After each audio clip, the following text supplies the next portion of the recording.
Odin found Harry Potter the night Voldemort died. He didn't leave him on a doorstep. 11 years later, when Harry's Hogwarts letter finally arrives through the Bifrost, he's not a boy who grew up in a cupboard. He's Frigga's student, Thor's brother, and Loki's only willing pupil in the 9 realms.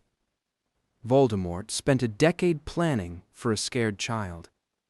He got something else entirely. The night Voldemort died, the sky above the 9 realms fissured. Odin felt it in the observatory first, a disturbance that moved through Yggdrasil like a stone dropped in still water. Rings propagating outward through the branches of the World Tree until they reached even Asgard's roots. He was standing at the edge of Himinbjörg with Heimdall, watching the stars as he did on nights of great celestial significance when the ripple arrived. Heimdall went still. His golden eyes, which could see all things across all realms, closed briefly, a thing Odin had never seen him do. When they opened again, they were focused on something very far away and very small. "Midgard," Heimdall said. "What is it?" "A death and something else." A pause, the length of which meant the something else was difficult to classify. "I don't have a name for the other thing." Odin said nothing. He turned from Heimdall and walked back through the observatory without his ravens, without his spear, wearing the grey traveling cloak he used when he walked the realms in the manner his father had taught him, quietly, unannounced, as himself rather than as a king. He called for the Bifrost and stepped into it alone. He arrived in England in the middle of the night, in a village that smelled of recent fire. Godric's Hollow was the sort of settlement that existed across all of Midgard's centuries. A gathering of houses around a central green, a church with a clock that had stopped at some point and been left that way, a pub whose windows still showed light even at this hour. Odin walked the main lane without urgency. He had walked thousands of mortal settlements over thousands of mortal years, and he had learned that urgency was rarely useful and often misleading. What mattered was arriving at the right thing with clear eyes. The cottage at the end of the lane had been destroyed. He stood before it for a long moment. One wall had been blasted outward entirely, and he could see the interior, the ordinary architecture of a Midgardian family home, a sitting room with photographs still hanging on the intact walls, a kitchen with a kettle on the stove. The upper floor had collapsed partially into the lower. The smell of old fire and something else, something older, not fire, not ruin, but the residue of magic so concentrated it had left a stain on the air itself. Odin walked through the gap where the wall had been.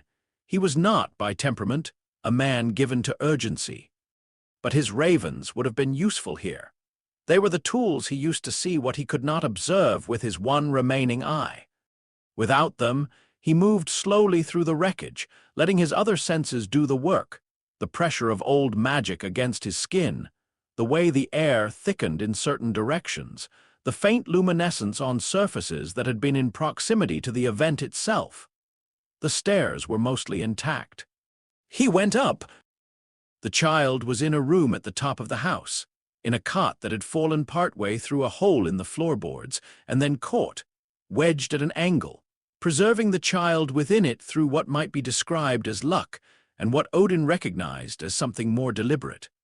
The cot had not fallen all the way through because something had caught it, not structurally, not by any mechanism of wood or nail, but by a force that still lingered faintly around the wreckage, warm against Odin's palm when he held his hand flat above the child. He crouched. He had one good eye and 1,000 years of practice reading what it showed him, and what it showed him now gave him pause. The child was perhaps 15 months old. Dark-haired, round-faced with the particular roundness of very young children, asleep with the implausibility of the very young, able apparently to sleep through their own catastrophe. A scar on his forehead, fresh and dark, in the shape of a lightning bolt. Odin had seen that scar's equivalent before, in different forms. The marks left by magic of such concentrated force that it burned its shape into whatever it touched. But the scar was not what had stopped him. What had stopped him was the quality of the magic around the child. He had encountered Sather in all its varieties over the millennia. the Sather of the Aesir, of the Vanir, of the hidden practitioners in Midgard's various traditions who had developed their own frameworks without access to Asgard's teaching. He had encountered ancient magic, elder magic, the deep ambient power that ran through Yggdrasil's roots and could be drawn on by those who knew how to listen for it. He knew all of these the way a sailor knows wind, not by any single sense, but by the combined testimony of many. The magic around this child was older than any of them. It was not the Sather tradition. It was not the wizarding tradition he could feel traces of in the ruined house, the particular signature of wands and incantations and theoretical structures built up over centuries. It was something beneath those, beneath all of them, something that predated the frameworks mortals had built to contain and channel power. It moved through the child the way deep water moves, without urgency, without performance, simply present at enormous pressure, the way the sea does not need to announce its depth, and it was anchored. That was the word that came to him as he crouched in the ruined room, looking at the sleeping child. Whatever force had killed the dark presence he could taste at the edges of this wreckage. Whatever it was that had expelled that spirit from this place, it had not merely acted and dissipated. It had bound itself. It had woven itself into the child the way Yggdrasil wove itself into the 9 realms, not as something added but as something now constitutive, inseparable from the child himself. Odin had not felt anything like it since Ymir. He sat back on his heels. The child, perhaps sensing some change in the quality of the air, moved in its sleep, turned its face toward him and made a small, unconscious sound that was not quite distress. He thought of Frigga, who would ask where he had been and would already know the answer. He thought of Loki, who had been 10 years old when Odin found him on Jotunheim, small and cold and furious in the way only abandoned things are furious, with complete conviction, as though the fury were the most legitimate thing in the universe, as though being left warranted all responses up to and including the destruction of everything. He thought of Thor, who was in Asgard right now, probably sleeping the enormous, uncomplicated sleep of a child who had never had reason to doubt that he was loved. Asgard did not interfere in Midgard's affairs. This was a principle, not a law. There was a distinction. And Odin had written it himself into the accords that governed the 9 realms' relationships to one another. And he had done so because he understood better than anyone that the line between interference and protection was the most important line in governance. Cross it carelessly, and you become a ruler of subjects rather than realms. Cross it deliberately, and you carry the weight of everything that follows. He looked at the child for a long time. The child opened its eyes. They were green, a very particular shade, the green of deep forest at midsummer, the green of things that have been alive long enough to know what they are. They looked at him with the complete, uncritical attention of very young children who have not yet learned to moderate their looking. "You are in a difficult situation," Odin told the child. He had spoken to children before in this register. He had spoken to Thor this way from the beginning, reasoning that children understood honesty better than condescension, and that you owed them the dignity of directness. "Someone will come for you in the morning, someone with a plan. Plans made by old men with good intentions are the most dangerous kind, because the intentions make the planners feel certain, and certainty in a plan is how you mistake a wager for a guarantee." The child regarded him with perfect equanimity. "The magic in you is extraordinary," Odin continued. "You will not know that for many years. You will be told many things about it in the meantime, and some of them will be true, and some of them will be true in the way that partial maps are true, accurate in what they show, misleading in what they omit." He reached into the cot and put his hand flat against the child's chest, very gently, feeling the deep, warm pulse of that anchoring magic. It responded to his touch, not in alarm, but in a kind of recognition, as though it knew something about him that he had not yet articulated to himself. "Your mother died for you," Odin said, "and your father. That is the kind of love that creates the oldest magic there is. I have seen empires built on less." He picked the child up. It was not a decision, exactly. He had been a king long enough to know the difference between decisions and recognitions. A decision was something you made when multiple paths lay open before you. A recognition was when you finally admitted to yourself what you had already chosen. He had recognized it when the child opened its eyes. He carried the child down the stairs and through the ruined wall and out into the cool October night of Godric's Hollow, where the stars were very bright, and the village was very quiet, and somewhere in the darkness an owl was calling in the patient, intermittent way of owls who have been set a task and are determined to complete it. He called for the Bifrost. Asgard was awake by the time he arrived, not the full court, but the household staff who kept the palace operational in the hours when kings were supposed to be sleeping. He walked through the great hall without speaking to anyone, which was within his rights, and those he passed had the good sense to allow it. He found Frigga in their chambers.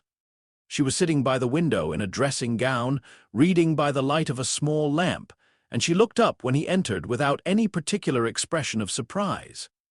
Frigga rarely looked surprised. She looked at things the way she did everything else, with complete attention and very little waste. She looked at the child in his arms. "Midgard," she said. "Yes, you walked tonight?" "Yes." She set her book down calmly and held out her arms. He gave her the child. She held it the way she had held Thor as an infant, with the ease of someone who had held many things carefully and knew which things needed what kind of holding. The child looked up at her with those green eyes, and she looked back, and something passed between them that Odin could not quite observe. "A boy," she said. "His name is Harry. His parents were killed tonight by a dark spirit that has now been expelled from this realm. The magic in him is unlike anything I have encountered in 10,000 years. The people of his world would raise him in a place of diminishment and call it protection." He paused. "I am aware that this is an interference." "You are aware of many things," Frigga said. "I am." She was quiet, looking at the child, whose eyes were now beginning to close again with the inexhaustible capacity for sleep that was perhaps the most remarkable feature of the very young. She brushed his dark hair back from his forehead, paused when she saw the scar, looked at it for a moment without alarm, then looked up at Odin. "The spirit is not destroyed," she said. "It was not a question. No, expelled, weakened considerably, but the magic in this child, it bound itself to him. The scar is the binding mark." He settled into the chair across from her. "Whatever the dark spirit intends to do with its remaining existence, this child is at the center of it. Raising him in diminishment would not make him safer. It would simply mean he arrives at that confrontation having been diminished. And raising him in Asgard raises different questions." Frigga looked at the child again. "He'll have 2 brothers," she said finally. "Thor will be delighted. Loki will be complicated. Loki is always complicated. It would concern me more if he were not."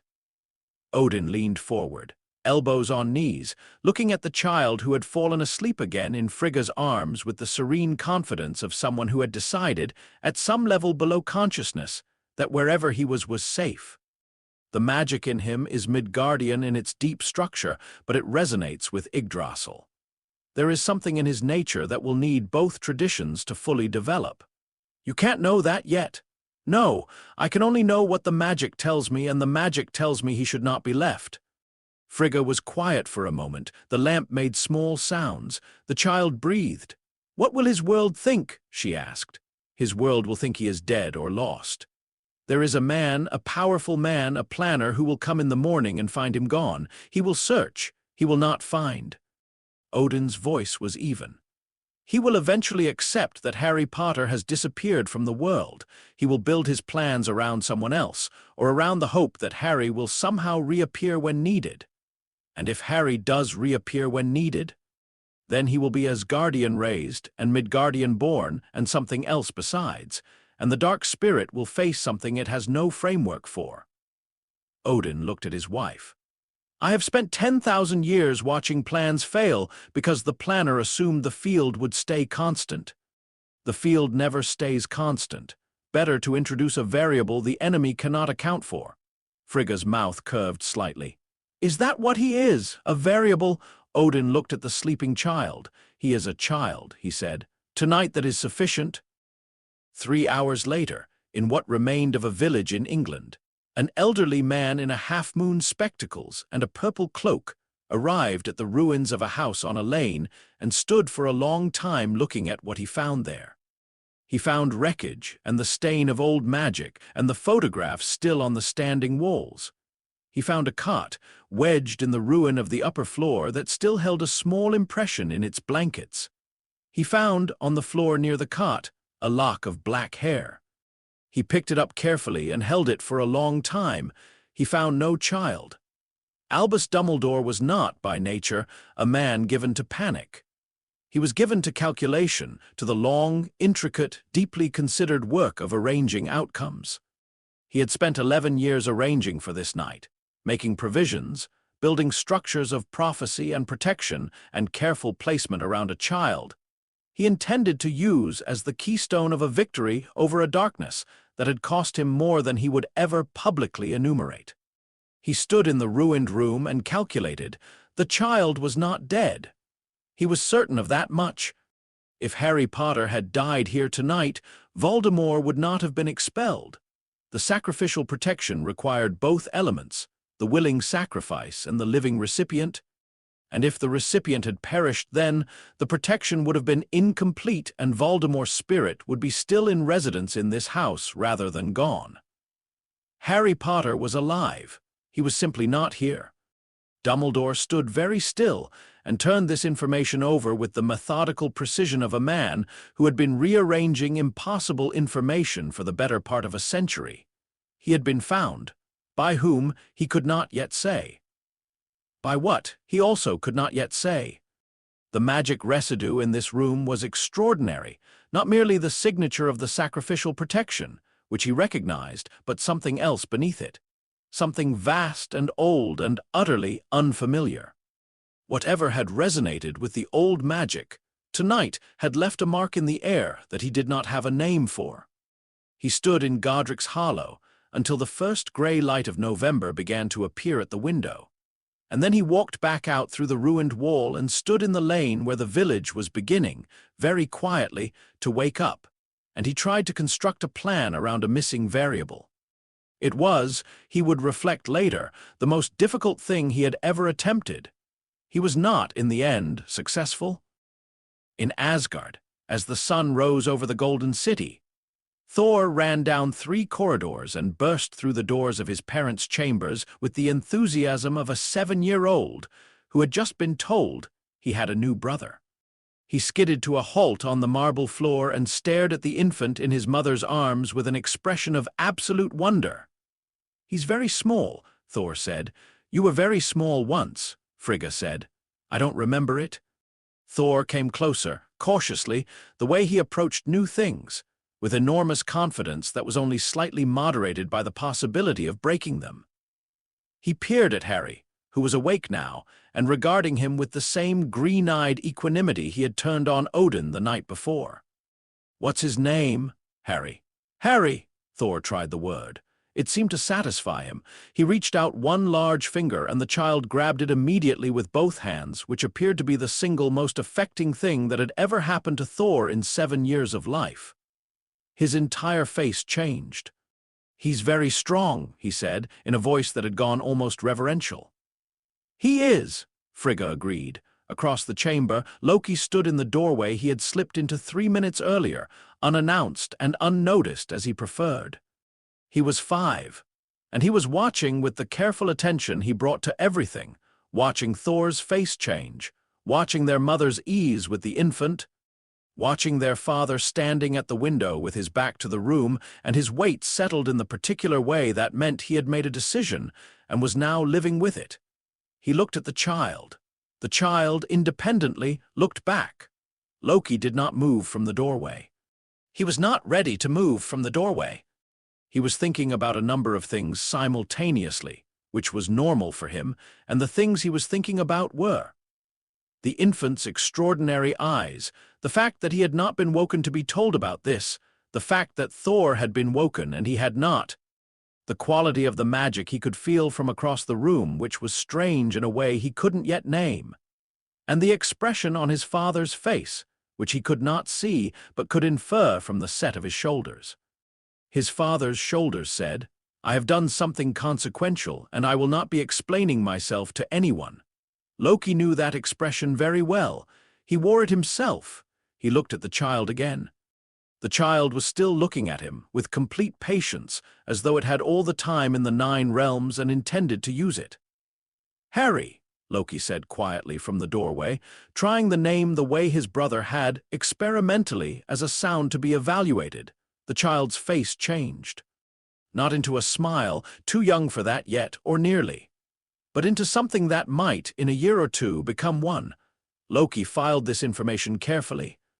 Then he stepped back out of the doorway and went to find something to read, because the morning had given him several new questions, and he preferred to think about new questions alone, in libraries, with a book in his hands that had nothing to do with the questions themselves.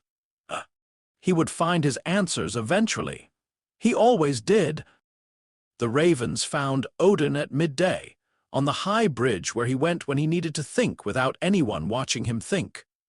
Hugin landed on his left shoulder and Munin on his right, and they told him, in the compressed idiom of ravens who had been observing the 9 realms for 10,000 years, what they had seen. In England, a man in half-moon spectacles was making inquiries. He was being very careful about it, careful in the way of someone who did not want to create panic, who understood that the appearance of control was itself a form of control. He was telling people that Harry Potter had been taken to safety. He was saying this with sufficient conviction that most people were choosing to believe it. Odin listened to his ravens and looked out over Asgard's bridges. He had not lied. He had simply moved a child from one place to another, which was an act of interference he was prepared to account for if the time ever came. He had not hidden what he had done, he had simply not announced it, which was different. Anyone with the means and the persistence to track the Bifrost's activity could, in principle, deduce where Harry Potter had gone in 10 years.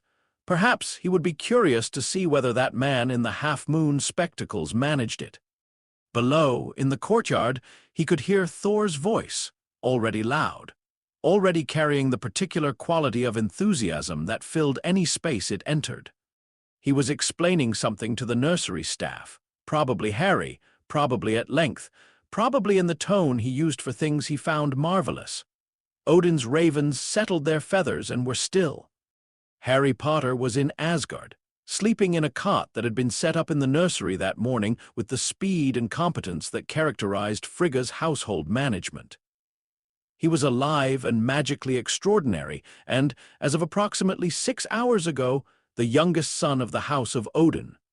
He would be Thor's brother, which meant he would be loved enormously and challenged constantly and occasionally sat on.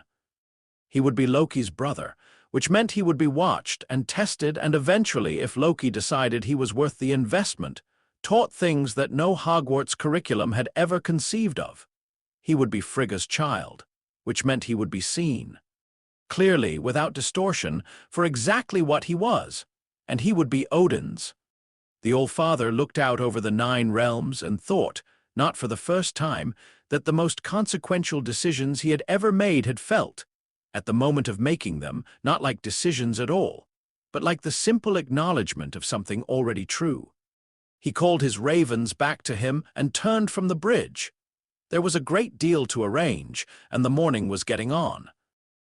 The first thing Harry learned in Asgard was how to fall. This was Thor's contribution to his education, and it began before Harry was old enough to have any meaningful opinion about it. Thor was 7 when Harry arrived, and possessed of the unshakable conviction that the most important thing a person could know was how to take a hit and get up from it. He communicated this conviction with the evangelical certainty of someone who had never examined it and saw no reason to start. By the time Harry was 2.5 and had learned to walk with the teetering confidence of a person who had only recently discovered legs, Thor was shadowing him through the palace corridors with his arms out, ready to catch him.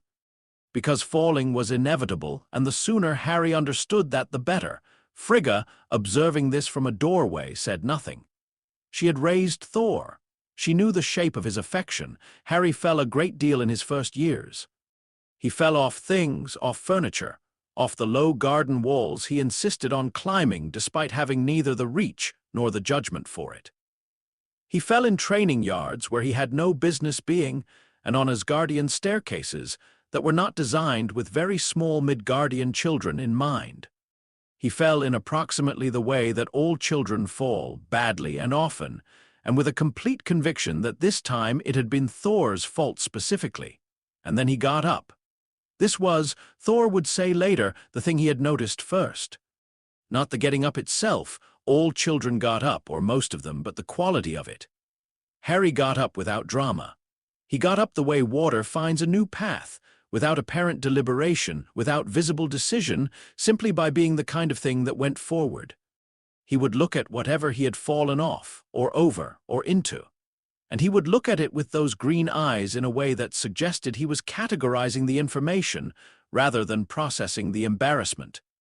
And then he would get up and try again with whatever adjustment the new information suggested. Thor found this extraordinary. He said so, frequently, to anyone who would listen. He fell off the third garden wall today. Thor told their father at dinner at the age of 8 with the satisfaction of a man reporting a great victory. He got straight back up. He didn't cry at all. Odin, who was eating his dinner with the focused attention of someone who did not consider dinner a time for conversation, said, "He is a child, Thor. Children fall."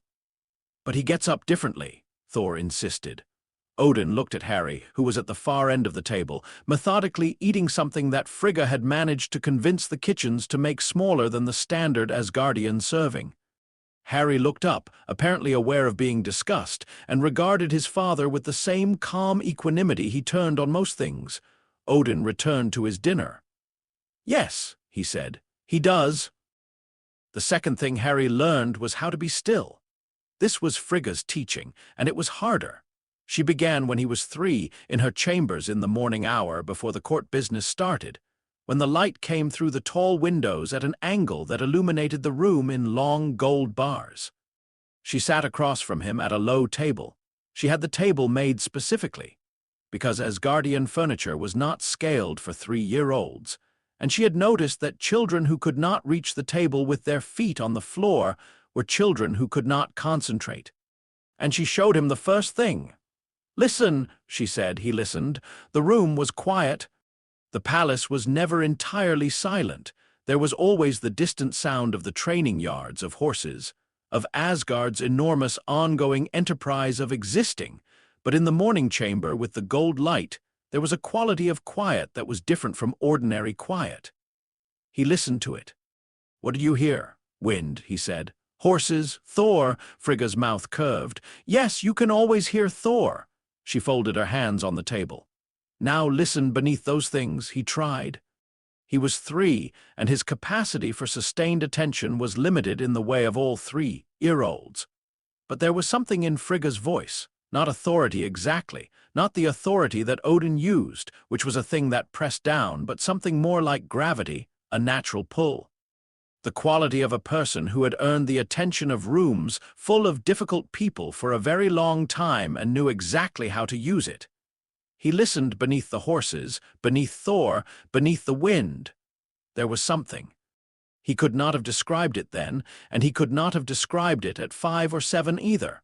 But he could feel it, the way you feel a current in water before you can swim, the awareness of a large thing moving slowly. It was deep and warm, and it responded to his attention the way fire responds to breathe. It increased, became more present, rose toward him.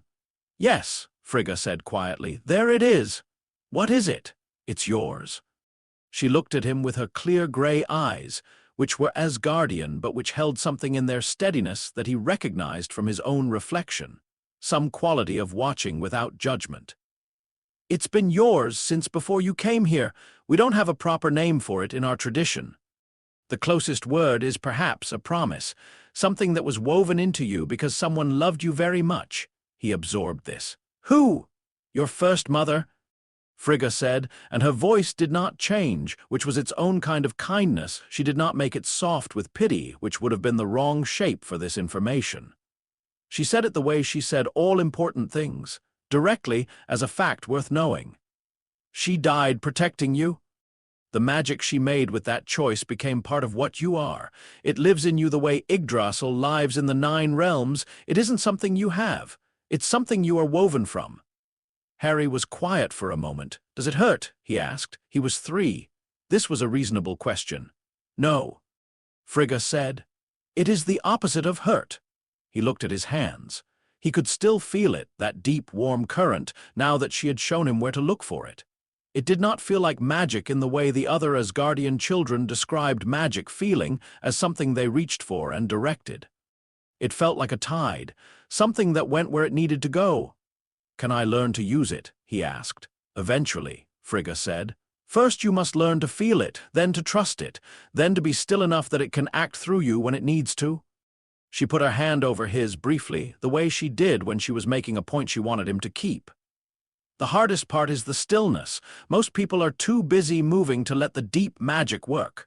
"Thor is always moving," Harry said. "Thor has different gifts," Frigga said. The third thing Harry learned was how to lie. Or rather, this was Loki's intervention, and it required some precision. How to distinguish between lying and performing, between concealment and misdirection, between the face you wore in company and the one you kept for yourself. Loki considered these important distinctions. He taught them the way he taught everything, without ever making the lesson apparent until it was already complete. Harry was 4 when he first became aware that Loki was paying attention to him in a specific way. Loki was 9, and at 9 he was already the most complicated person Harry had encountered, which was saying something given that he was encountering Odin on a daily basis. Loki watched things from doorways and corners. He spoke rarely and specifically. He had a quality of absolute stillness that was entirely different from the stillness Frigga taught, colder and more deliberate, the stillness of a predator rather than a listener. But when he looked at Harry, he sometimes looked at him the way other people looked at interesting problems. With the particular focus of a person who has found something that doesn't fit their existing categories and is genuinely curious about what category it belongs to. "Your magic isn't Sather?" Loki said one morning. He had appeared in the garden where Harry was attempting to grow something, a project Frigga had set him, which he was pursuing with the methodical patience of someone who did not entirely understand the project, but was committed to completing it.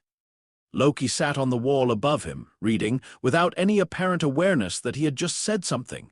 He often spoke as though he were continuing conversations that Harry hadn't known they were having. "I know," Harry said. "It doesn't behave like theirs." Loki meant the Asgardian children Harry's age, with whom he spent occasional mandated time in the way of palace children whose parents had decided socialization was important. "When they do Sather, it comes from a direction, outward from the center. Yours doesn't come from a direction." "Frigga says it's like a tide." Loki considered this. "That's not wrong, but she's describing the sensation, not the mechanism." He turned a page. "I've been reading about Midgardian magic traditions. Their scholars call it old magic. They don't understand it very well. Neither does anyone else." Harry said. "No," Loki agreed. "Which is interesting." Harry went back to his growing project. The seed he was attempting to encourage was doing nothing visible, which he was choosing to interpret as meaning it was doing something invisible instead. "You understand that most people will look at you," Loki said, without looking up from his book, "and see what they expect to see." "What do they expect?" Thor's little brother, Odin's ward, the Midgardian child. He turned another page. "None of these things are wrong exactly, but none of them are sufficient." He paused. "When people see only what they expect, they stop looking. That is when you can do useful things." Harry was 4, but he was Frigga's student, and Frigga had given him, among other things, the habit of taking information seriously regardless of the form it arrived in. He looked up at Loki on the wall. "Is that what you do?" he asked. Loki's mouth curved briefly. "When I remember to," he said. The years passed in Asgard the way years passed in a place where time was not quite the urgent matter it was in mortal realms. They moved, they accumulated, They left residue in the form of capability and memory and the gradual, imprecise work of becoming. Harry grew. Thor grew taller and louder and more devoted to the particular project of being Thor, which was a significant undertaking and consumed most of his energy. Loki grew stranger and more precise and more deeply invested in his library, which he was expanding in ways that the palace librarians found mildly alarming. And Harry grew into the space between them. He was 7 when he first held a training sword. The training master gave it to him with the expression of someone who had been told to give a sword to a 7-year-old, and had decided that professionalism required him to do so without comment. Harry held it the way Frigga had taught him to hold unfamiliar things, with complete attention, weight distributed, not assuming in advance how it would behave. He felt its balance. He turned it slowly. "You're holding it wrong," Thor said from beside him. "I'm feeling it," Harry said. "You feel it by using it." "You feel it first," Harry said, "and then you use it. Otherwise you're compensating for a weight you don't understand." Thor stared at him, then he looked at the training master. The training master's expression suggested that the 7-year-old was not wrong. "Frigga teaches you strange things," Thor said, but he was watching with interest now rather than impatience. "She teaches me to pay attention," Harry said. "To things as they are rather than how I want them to be." He found the balance. Then he swung. He was not, at 7, an exceptional fighter. He was not, at 8 or 9 or 10. He was technically competent in the way that consistent practice and good instruction produced technical competence. And he was better than most of his Asgardian peers at understanding what he was doing and why. But he was Midgardian born, and his body had not been built for what Asgardian combat demanded of it. This was simply true, and he had absorbed it from Frigga's teaching, the ability to see what was simply true without turning it into a catastrophe, and used it to find what he was actually good at, which was reading a fight rather than winning one by force. He lost sparring matches constantly.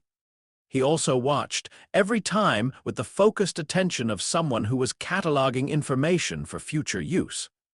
"You learn more from losing than winning," Odin told him once, watching from the edge of the training yard after Harry had been thoroughly outpaced by a boy 4 years older and twice his weight. "I know," Harry said, "but I'd like to win more." Odin looked at him. "What would you do differently?" "I keep trying to meet force with force." Harry said, "I'm not strong enough for that yet. I should be using the space instead. He's bigger than me. That means he has more to move. I can be somewhere he isn't before he's finished moving somewhere he was." Odin was quiet for a moment. "Yes," he said. "So why didn't I?" Harry asked. "Because you knew the answer in your head," Odin said, "but your body was still trying to win the fight it was having rather than the fight it should have been having." He looked down at Harry with his single eye. "The distance between understanding a principle and embodying it is the distance between any person and their capacity. You spend your life crossing it." Harry looked at the training yard. "How long does it take?" "It doesn't end," Odin said. "That is the point." Loki's curriculum, when it arrived formally, arrived when Harry was 8. It arrived as a book, placed on the table in Harry's room without announcement or explanation. The book was old, Asgardian old, which was different from Midgardian old in that it still looked like a book rather than a fragment of one, because Asgardian materials had been made to last and largely had. It was written in a script Harry could not read, and it was Loki's handwriting. He recognized it by now, precise and slightly angular, the writing of someone for whom the pen was a tool rather than an expression. He brought it to Loki. Loki was in his library. He was always in his library, and he looked up from his own work and looked at the book Harry was holding and back at Harry with an expression of mild interest. "You can't read it," he said. "No." "Good. The first lesson is to bring me the book and say that you can't read it." Harry looked at him. "What's the second lesson?" "To learn the script." Loki leaned back in his chair, which was an old chair that he had claimed from some other room in the palace, and brought here specifically because it was the right height for the specific desk he used, and which he defended from anyone who might move it with the quiet territorial intensity of a person who did not defend many things. The lesson after that is to read the book and tell me what is wrong with it. What's wrong with it? Several things. That is the lesson to find them. He paused. The book is a treatise on the fundamental principles of SAYO. It is considered authoritative. It is also, in 3 specific chapters, mistaken in ways that the author either did not notice or deliberately obscured. When you have learned to read it, you will identify which chapters and why. Then we will discuss what it means when an authoritative text contains deliberate errors. Harry was 8 years old. He had grown up with Frigga's instruction in the importance of attention, Odin's instruction in the importance of principle, and Thor's instruction in the importance of getting back up. None of these had particularly prepared him for the experience of having a lesson explained to him in 4 sentences that each contained a different kind of surprise. Why would a text contain deliberate errors? He asked. That, Loki said, is also a lesson. He went back to his work. Harry sat down on the floor. There was no second chair, which was probably also a lesson, and opened the book and began the long process of learning to read it. He was 9 when he asked Odin about his parents. He had been building toward this question for some time, in the manner of someone who is aware that a question is coming, but is also aware that the readiness to receive the answer is separate from the desire to ask it. Frigga had told him about his first mother, what she knew, which was not everything. Loki had found references in Midgardian texts about the Potters, about the war they had died in, and had left these references somewhere. Harry would find them without any indication of what Harry was supposed to do with them, which was another lesson. He had read them, and had felt things he was still in the process of understanding. He asked on an evening when Odin was in the high observatory, alone, watching the stars in the way he sometimes did, not with any apparent purpose, simply watching, the way old things do when they have seen enough to know that watching itself has value. My parents, Harry said. James and Lily Potter. Odin did not seem surprised by the question. He also did not look at Harry, which was not dismissal but the Odin form of deliberation. He thought better when he was looking at something that didn't require response. Yes, he said. I know some things. I don't know all of it. No one knows all of it, Odin said. Including me. Tell me what you know. The stars turned. The observatory was cold in the Asgardian autumn, which was colder than Midgardian autumn in a way that had never entirely bothered Harry because he had grown up in it and had nothing to compare it to. He waited with the patience Frigga had taught him. Odin told him. Not everything, he did not know everything, but enough. James Potter, who had been brave and reckless and gifted in ways that Asgard would have understood, who had loved his friends and his wife and his son with the wholehearted certainty of someone who did not do things in half measures. Lily Potter, whose magic had been extraordinary in ways that even her own tradition had not fully understood, who had been the sharper of the two in the ways that mattered and who had chosen, at the end, to stand in a doorway and say no. The war. Voldemort. The prophecy. Harry listened. He was 9 and he had been trained in the art of listening, and he listened to all of it without interruption. When Odin stopped, the observatory was quiet for a while. She knew it would kill her, Harry said. My mother, she knew and she stayed. Yes, and that's what created the magic. The magic was already in you, in your nature, perhaps in hers, deep in the lineages of old blood that your wizarding world does not fully account for. What she did wove it tighter, anchored it. Odin finally looked at him. You felt it when Frigga showed you. What she did was not the source. It was the binding. Harry looked at his hands. He had Lily's eyes, he now knew. He had James' hair. He had something of both of them in the way he moved through a room, which was something no text could have told him. Loki had found a portrait. Somewhere, in the Midgardian archives, he combed with obscure thoroughness, and had left it in Harry's room without comment. And Harry had sat in front of it for an afternoon and then put it in his drawer where he could look at it when he chose to. Why didn't you tell me sooner? He asked. Odin was quiet. There is no good answer to that, he said finally.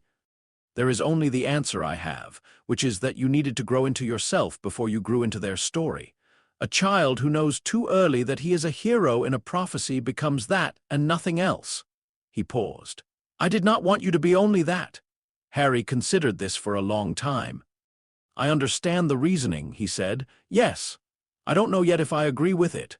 Odin turned back to the stars. That is appropriate, he said. They stood together in the observatory for another hour, saying nothing else, which was its own kind of conversation, the Asgardian kind. The one Odin had taught him without meaning to, the one you could only have with someone you had known long enough to be silent with. The summer Harry turned 10. Loki took him to the northern shore of Asgard and taught him to make himself invisible. Not invisibility in the sense of a concealing charm, that was weeks later and considerably more difficult, but in the sense Loki meant when he used the word, which was the invisibility of being exactly what the room expected to see. They sat on the rocks above the water, which was cold and gray and very old, and Loki explained it. When you walk into a room, Loki said, you carry a story about yourself. Not one you chose in most cases, one that was written for you by the room's expectations.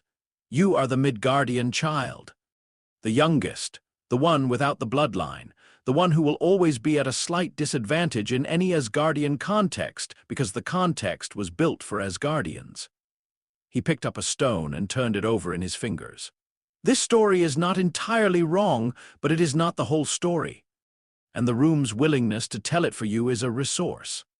How? Harry asked. Because they are not looking.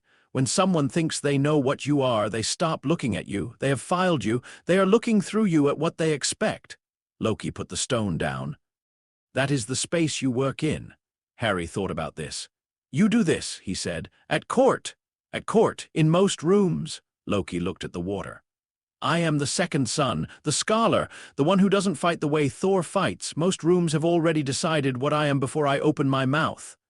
Something passed across his face that Harry had learned over years to recognize, not quite bitterness, not quite resignation, something that had been bitterness a long time ago and had been refined by intelligence into something more precise. The rooms are not wrong exactly, but they have made a specific mistake, which is to think that what they see is all there is. What do you want them to miss? Loki looked at him. In the gray northern light, his face was sharp-featured and difficult. The face of someone who had spent years making themselves harder to read and had mostly succeeded. But he looked at Harry without that guard, because Harry was the only person in the 9 realms who was explicitly not a threat and who had also somehow, over 9 years, become interesting. What I am capable of, he said. What I intend. A pause. The same thing I want them to miss about you? Harry looked out at the water. Show me, he said. Loki showed him. It took the rest of that summer and most of the autumn. Harry was not a natural at it the way Loki was. Loki had been born with the instinct for performance, for calibrating presentation to audience, for the small adjustments that made the difference between a version of yourself and a performance of a version of yourself. But Harry had Frigga's stillness, which Loki told him was actually a form of the same skill. The ability to be exactly as present as you chose to be, neither more nor less, to decide what you were putting in the room and what you were keeping back. He was not Loki. He would never be Loki. But he was something that had grown up between Thor's warmth and Loki's precision and Frigga's clarity and Odin's patience. And it turned out that what you grew into in that particular space was something that didn't have a category yet. The wand magic, Loki said once, near the end of the autumn. They were back in the library, working, Harry reading, Loki annotating something in a margin with the focused energy he brought to disagreeing with texts. You will use it next year, in their school. Harry looked up. Hogwarts. Yes, Loki did not look up from the margin. Their tradition is structured differently from SAYO. It uses a focus, the wand, and it routes intent through a verbal component and a physical gesture. The theory is that the focus and the verbal formula reduce the cognitive load of shaping the magic, which allows less naturally gifted practitioners to achieve reliable results. And more naturally gifted ones. They use it as a framework, Loki said. A starting point. The best of them eventually learn to use the wand as what it actually is, a tuning instrument rather than a source. He turned a page. Your magic will not behave exactly as theirs does. The deep structure is different, but the wand should work for you. The resonance should be there. Have you studied their tradition? Extensively. A pause. It is elegant in places. The theoretical work is somewhat limited by the insularity of the community, who have not communicated with other Midgardian traditions in several centuries and have therefore missed certain developments. He picked up his pen. But the core principles are sound, and there are things they understand about intent casting that Asgardian Sather has somewhat neglected. Harry watched him annotate for a moment. Are you going to miss me? He asked. Loki's pen stopped moving. That is a sentimental question, he said. Yes, a pause that went on slightly longer than was comfortable. Then Loki's pen moved again. Right, he said. Frequently. The morning Harry left for Hogwarts, Thor picked him up off the ground and held him there for a considerable time, which was Thor's primary mode of affection, and which Harry had long since made peace with. When Thor put him down, he gripped Harry's shoulders and looked at him with an expression of profound seriousness. If anyone threatens you, Thor said, I will come immediately. It's a school, Harry said. Schools can be dangerous. I know, I'll manage. You will. Thor agreed, and the certainty with which he said it, uncomplicated, absolute, the faith of someone who had watched Harry get up off the ground so many times that the pattern had simply become fact, was the most affecting thing anyone had said to him all week. He had to look away for a moment. Frigga touched his face when he came to her. She did not say anything for a long time. She looked at him the way she had always looked at him, clearly, without distortion, seeing exactly what was there. You are ready, she said finally, for school, for finding out what you are. She lowered her hand. It will be different than Asgard. The world is smaller there, and the stakes are larger in some ways, and the people will have a story about you that was made without you. You know how to be something outside a story. Loki taught me. Loki taught you a tool, Frigga said. But you knew before him. You have always known. She paused. Write to me when you arrive. I will. Odin was last. He was standing in the great courtyard, where the Bifrost light reached down in the early morning, and Harry walked to him and stopped at what felt like the correct distance. Not the distance of formality, but the distance of respect between two people who communicated best in the space between words. 3 days, Odin said. Then the Bifrost opens again. If you decide not to attend, that is a decision you are permitted to make. I'm going, Harry said. Yes. Odin looked at him. The single eye was very old and very clear, and it held, as it always held, the quality of someone who had seen too many things to be surprised and too many things to be certain. You will find that their world has a story about you. Harry Potter, who survived. The boy who lived, they call him. A pause. You are not required to be that. What am I required to be? Odin was quiet for a moment. Yourself, he said. Precisely, accurately, without apology. That is the only requirement I have ever placed on any of my sons, and the only one any of them has found truly difficult. Harry looked at him. He had been loved in Asgard in 3 different ways. Enormously, by Thor, who gave love the way he gave everything, completely and at volume. Precisely by Loki, who gave it in the form of attention and instruction, which was the only form he trusted. And quietly by Frigga and Odin, who gave it in the form of being seen. He had grown up holding all 3, and they had made him, between them, something he did not yet have a complete name for but was beginning to recognize when he caught sight of it in the training yard's reflective walls. I'll see you at the end of the year. He said. Yes, Odin said. Harry nodded. He walked to the Bifrost. He was 11 years old, and Midgard-born, and Asgard-raised, and the student of a king and a queen and a god of thunder and the most complicated person in the 9 realms, and the holder of a deep old magic that predated every framework anyone had yet used to describe it. He stepped into the light. The first owl arrived on a Tuesday. It came through the Bifrost at an altitude of approximately 3,000 feet, which was not how owls were supposed to travel, and which the owl appeared to be aware of.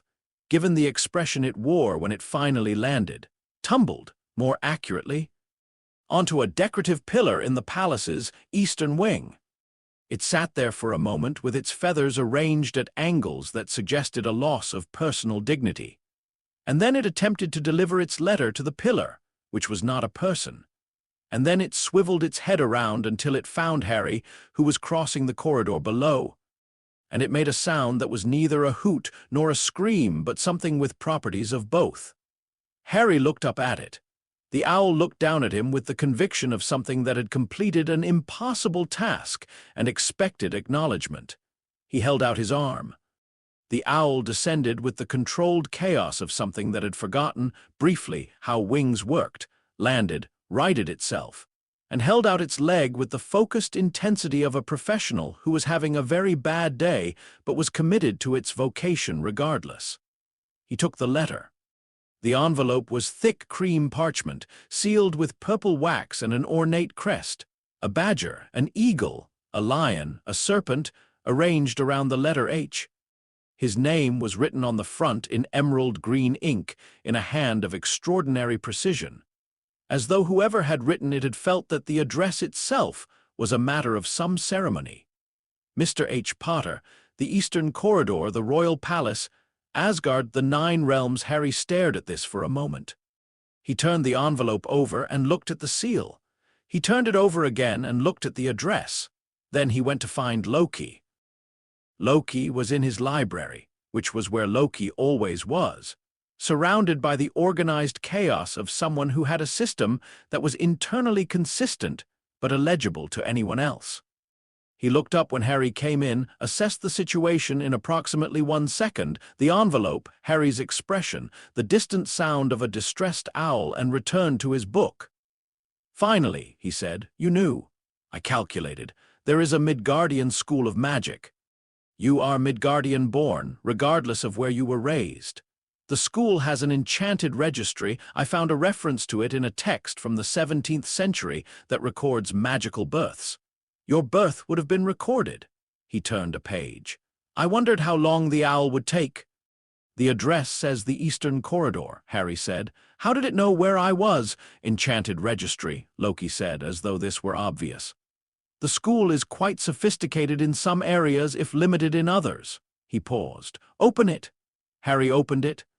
The letter was brief, an invitation to attend Hogwarts School of Witchcraft and Wizardry, a list of required materials, a note about the departure date and platform.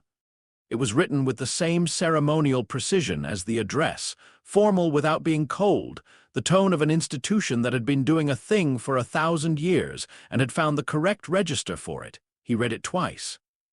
"Well," Loki said. "They want me at school," Harry said.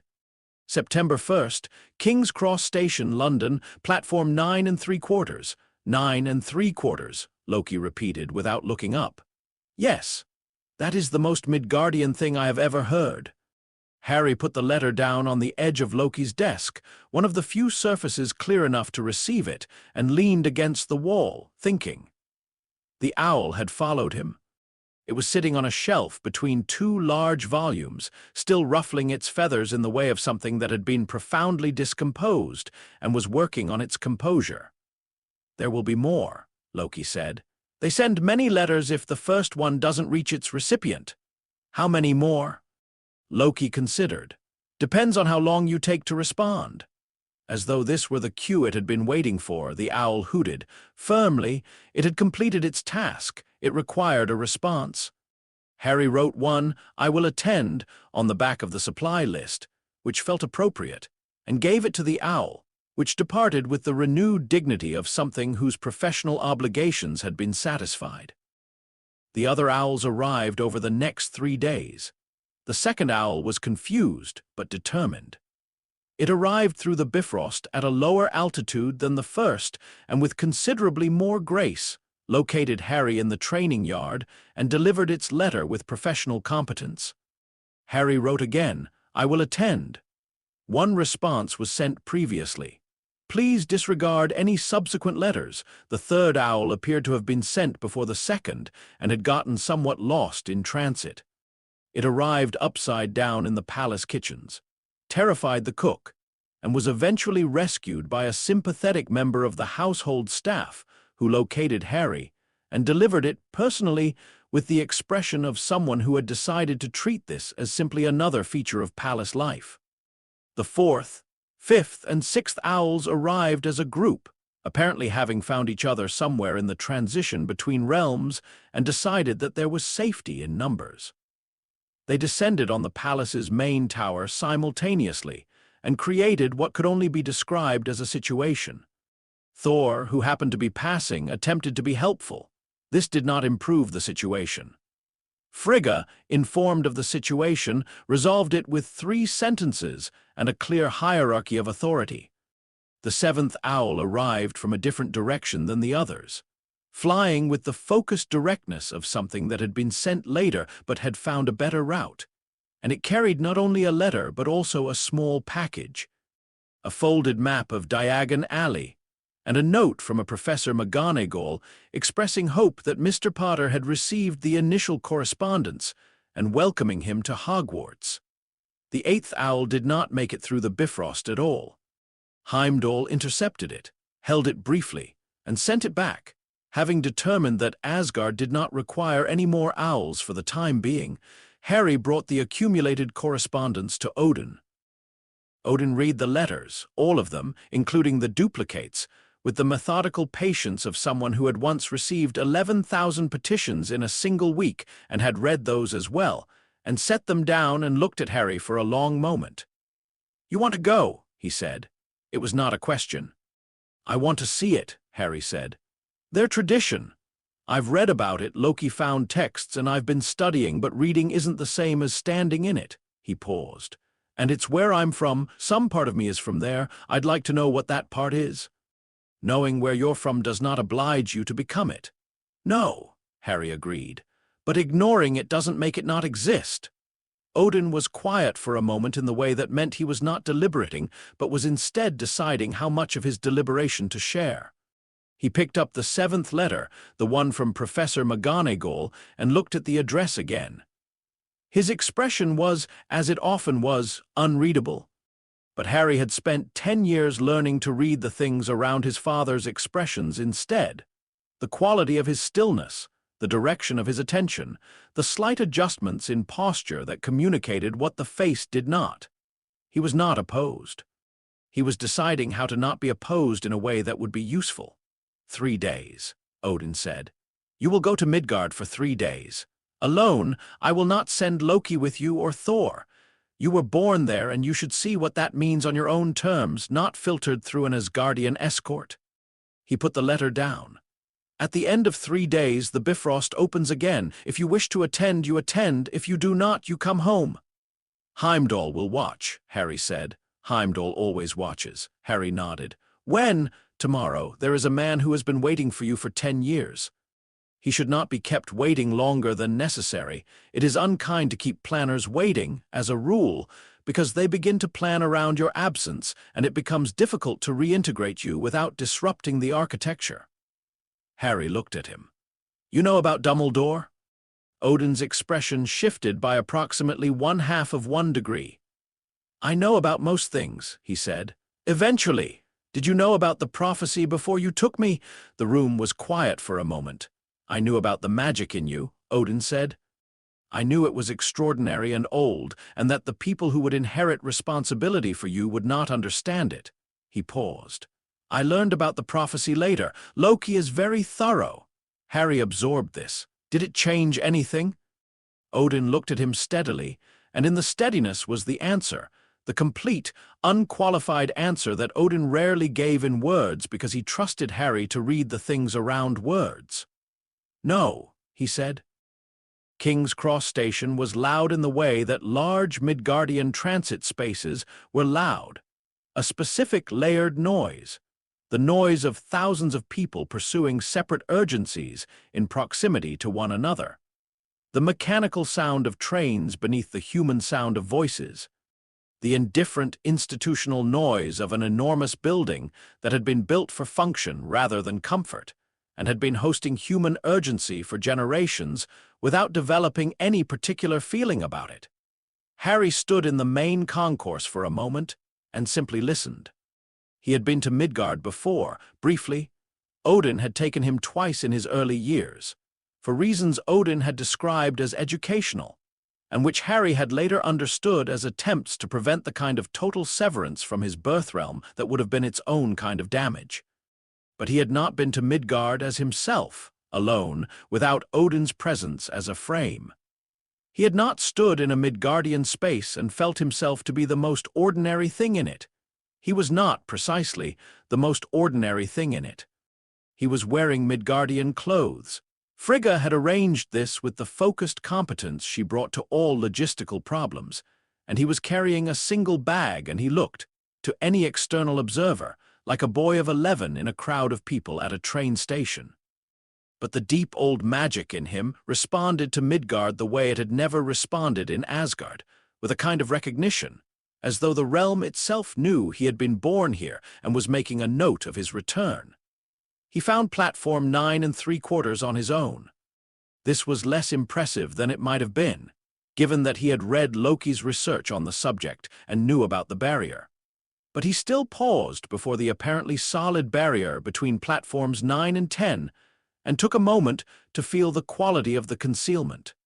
It was elegant, a misdirection rather than an illusion, which Loki would have approved of. It did not hide the platform, it simply arranged for unintended eyes to find nothing there to look at. Harry walked through it without difficulty. The other side was overwhelming in a different way than King's Cross had been. The Hogwarts Express was red and enormous, and made of the specific kind of confident metal that announced it had been doing its job for a long time and intended to continue. Steam was rising from it in great clouds. Families were everywhere, children being embraced, owls being remonstrated with, cats staging various escapes, trunks being wrestled into luggage cars by people of varying competence. The noise was different here. Warmer, more specific, the noise of people who knew each other or would know each other, the noise of a world that knew what it was. Harry stood at the edge of the platform for a moment. He was aware, with the precision that Loki's training had given him, that several people were looking at him. Not many. He had arrived quietly, without announcement, and he was wearing nothing that marked him but a few. And the ones who were looking with a particular quality of recognition that he had not yet learned to interpret, as though they were trying to place him. He was also aware that this was likely to become much more intense once someone read his name off the Hogwarts register. He decided to find a compartment before that happened. He was already seated, bag stowed, when the compartment door opened and a red-haired boy looked in with the expression of someone who had been walking down the train for some time and was starting to revise his expectations. "Is it all right if I sit here? Everywhere else is full." Harry looked at him. He assessed the way Loki had taught him to assess, not with the inventory-taking of someone trying to categorize, but with the open attention of someone taking genuine information. Red hair that had seen considerable wind, freckles, a smudge of something on his nose that appeared to have been there for some time, robes that had been worn before, not this morning, an expression that was trying for casual and achieving something more like hopeful. "Yes," Harry said. The boy dropped into the seat opposite with the relief of someone who had found exactly what he was looking for. He started to say something, stopped, started again. "I'm Ron," he said. "Ron Weasley." "Harry," Harry said. Ron nodded. He had the quality of someone who wanted to talk and was deciding where to start. Harry waited, which was a skill. "First year?" Ron asked. "Yes, you." "Yeah," a pause. "Have you, are your family magic, or magical?" "Yes," Harry said, "though not in the way most people here mean." Ron processed this. "What way do they mean? Wands and Hogwarts traditions." Harry considered how to phrase the rest. "My family is not from this tradition, I'm new to it." "Oh." Ron's expression shifted into something more comfortable. He had been. Harry could see, slightly braced for the social maneuvering of meeting someone whose family he might be expected to know, and the information that Harry's family was outside the expected grid had visibly relaxed him. "So you haven't grown up with all of it? The whole, everything?" "No, I've read a great deal of it, but no, I didn't grow up with it." That must be strange, Ron said. I can't imagine not. I mean, we've always been magical. My whole family, 6 brothers and my sister. He said this with the mixture of pride and mild exhaustion appropriate to someone who had 6 brothers. Where are you from? Harry considered. Far away, he said. This satisfied Ron, who had the excellent quality of accepting certain kinds of vagueness as simply information he didn't have yet, rather than as evasion. He launched into an account of his brothers, who were many and apparently each remarkable in their own way. And Harry listened with the genuine interest of someone who had grown up with 2 brothers and found the institution of brotherhood, in all its varieties, genuinely interesting. The door opened a 3rd time. A girl appeared in the doorway with a quality of forward momentum that suggested she had been moving with purpose through the train and had found, at last, the obstacle she was looking for. She had large eyes and a great deal of hair and an expression of compressed efficiency. Have either of you seen a toad? A boy named Neville's lost one. No, Ron said. Harry shook his head. I'll keep looking then. She paused in the doorway with the quality of someone who has completed one task and is immediately beginning the next. She looked at them both with rapid assessment. You should change into your robes. We'll be there before long. Then she looked at Harry more specifically, and something in her expression shifted in the way expressions shift when something doesn't fit the expected category. I've read all about Hogwarts, of course, she said with the air of establishing credentials. I'm Hermione Granger. Ron Weasley.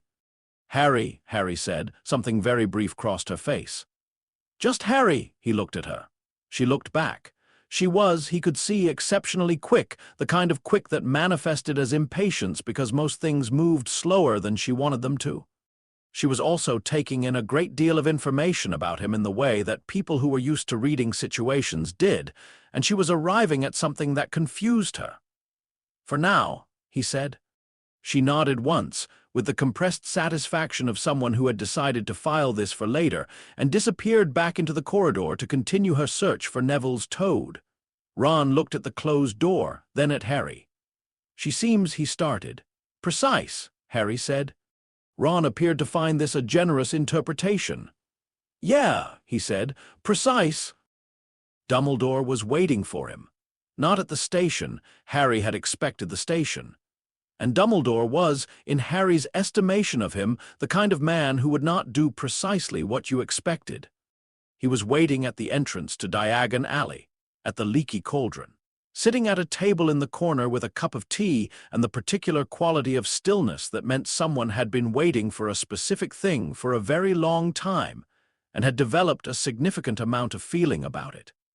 Harry had come here first, supplies, then school, and he had not expected Dumbledore. He paused in the doorway. The old man looked up. Their eyes met across the pub. Harry walked over and sat down. Dumbledore looked at him for a long moment in silence. He had half-moon spectacles, and a very long silver beard and eyes that were a remarkable shade of blue. And those eyes were doing something that Harry recognized, because he had seen it in Odin's eye, an assessment of extraordinary depth, the measuring of something against extensive internal standards. But where Odin's assessment was characteristically still, Dumbledore's moved. It was a warmer kind of looking. Harry, Dumbledore said. His voice was precise and warm simultaneously, the voice of someone who had spent a great deal of time calibrating tone for specific effects. I have been hoping for this conversation for some years. I thought you might have been, Harry said. A pause. Dumbledore's expression shifted by a fraction. He had, Harry suspected, expected deference or wonder or uncertainty, some version of the ordinary reception a very powerful and very celebrated man received from 11-year-olds. He was recalibrating. Do you know who I am? Dumbledore asked. Albus Dumbledore, headmaster of Hogwarts, member of various important bodies, considered the most powerful wizard in Britain, possibly the world. Harry paused. You came to Godric's Hollow after the night I left. You found the house empty. Dumbledore was very still. I did. He said after a moment, You've wondered where I went. I have. And now you know, Harry said. More or less, Dumbledore agreed. He was watching Harry with the focused attention of someone who had revised their model of a situation and was now in the process of building a new one. It was a good quality. Harry respected it. "You were raised in Asgard." "Yes." "By Odin All-Father." "Yes." "That is—" Dumbledore paused, which suggested he had started that sentence in one direction and was reconsidering. "Remarkable," he finished, which was not what he had started to say. "And now you've come back." "I've come to Hogwarts," Harry said. "That's a specific thing, not a general one. I'm coming to learn a tradition I don't yet know well, not to return to a world I grew up in because I didn't grow up in it." He paused, because he had said a version of this to himself several times on the train and wanted to get it exactly right. "I'd like to understand the distinction between those two things before we talk about anything else." Dumbledore looked at him for a long moment. "Of course," he said. "That is an entirely reasonable distinction." He sounded, Harry thought, like a man who had spent 10 years planning around an assumption and had discovered in the last 30 seconds that the assumption was partially incorrect. He did not sound panicked. He sounded interested. Harry found this reassuring. He had wondered if Dumbledore was the kind of planner who could accommodate the deviation, and it seemed that he was. "Shall I take you to Diagon Alley?" Dumbledore offered. "There are supplies to acquire." "I have a list," Harry said. "I could be useful." Dumbledore said mildly, "I know the alley well." Harry looked at him. He thought of Loki's lesson. What does this man actually want? The question was not rhetorical. The answer was not simple. Dumbledore wanted, probably, several things simultaneously, and they were probably in partial conflict with each other, and the one he was being most careful about was the one that mattered most. "Yes," Harry said. "All right." Diagon Alley was extraordinary. He had read about it, and Loki's research had included several decades' worth of references, and he had known in principle what a wizarding shopping district looked like and what it contained. Knowing in principle was not the same as turning off the leaky cauldron's back corridor and encountering it in fact. The crooked, cheerfully impossible buildings leaning against each other. The colored window displays advertising things he did not yet have names for. The particular quality of the crowd, which moved with the specific ease of people in a world they had always known and found comfortable. He did not say any of this to Dumbledore, who was walking beside him with the relaxed pace of someone who had walked this street 10,000 times. He observed it. He observed Dumbledore observing him observing it, which was its own kind of information. "Ollivanders first, I think," Dumbledore said, with the casual tone of someone who had a reason for this order and was presenting it as simple logistics. Harry thought about the reason and decided not to articulate it. "Fine," he said. The wand shop was smaller than he had expected. A single room with a low ceiling and thousands of narrow boxes and the smell of sawdust, and something older that he recognized from Frigga's teaching. The ambient magic of objects made with specific intent over long periods of time. The wandmaker was behind the counter, slight and pale and very old, with the quality of someone who had spent decades paying extremely close attention to a very specific thing and had as a result become both expert and strange. He looked at Harry and went very still. "Mr. Potter," he said. "Yes."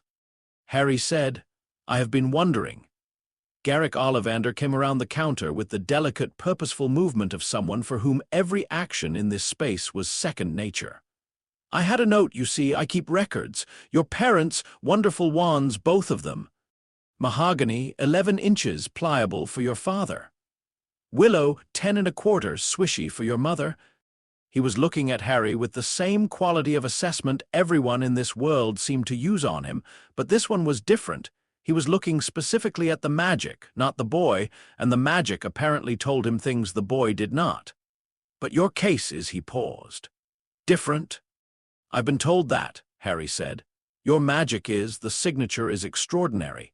I have measured it with every technique I possess from the moment you walked through the door. It is not like any wizarding signature I have encountered, and I have encountered most of them." He tilted his head. "But there is a wand. I have had it for some time. I was not certain who it was for." He went to a shelf and returned with a box that was slightly longer than the others.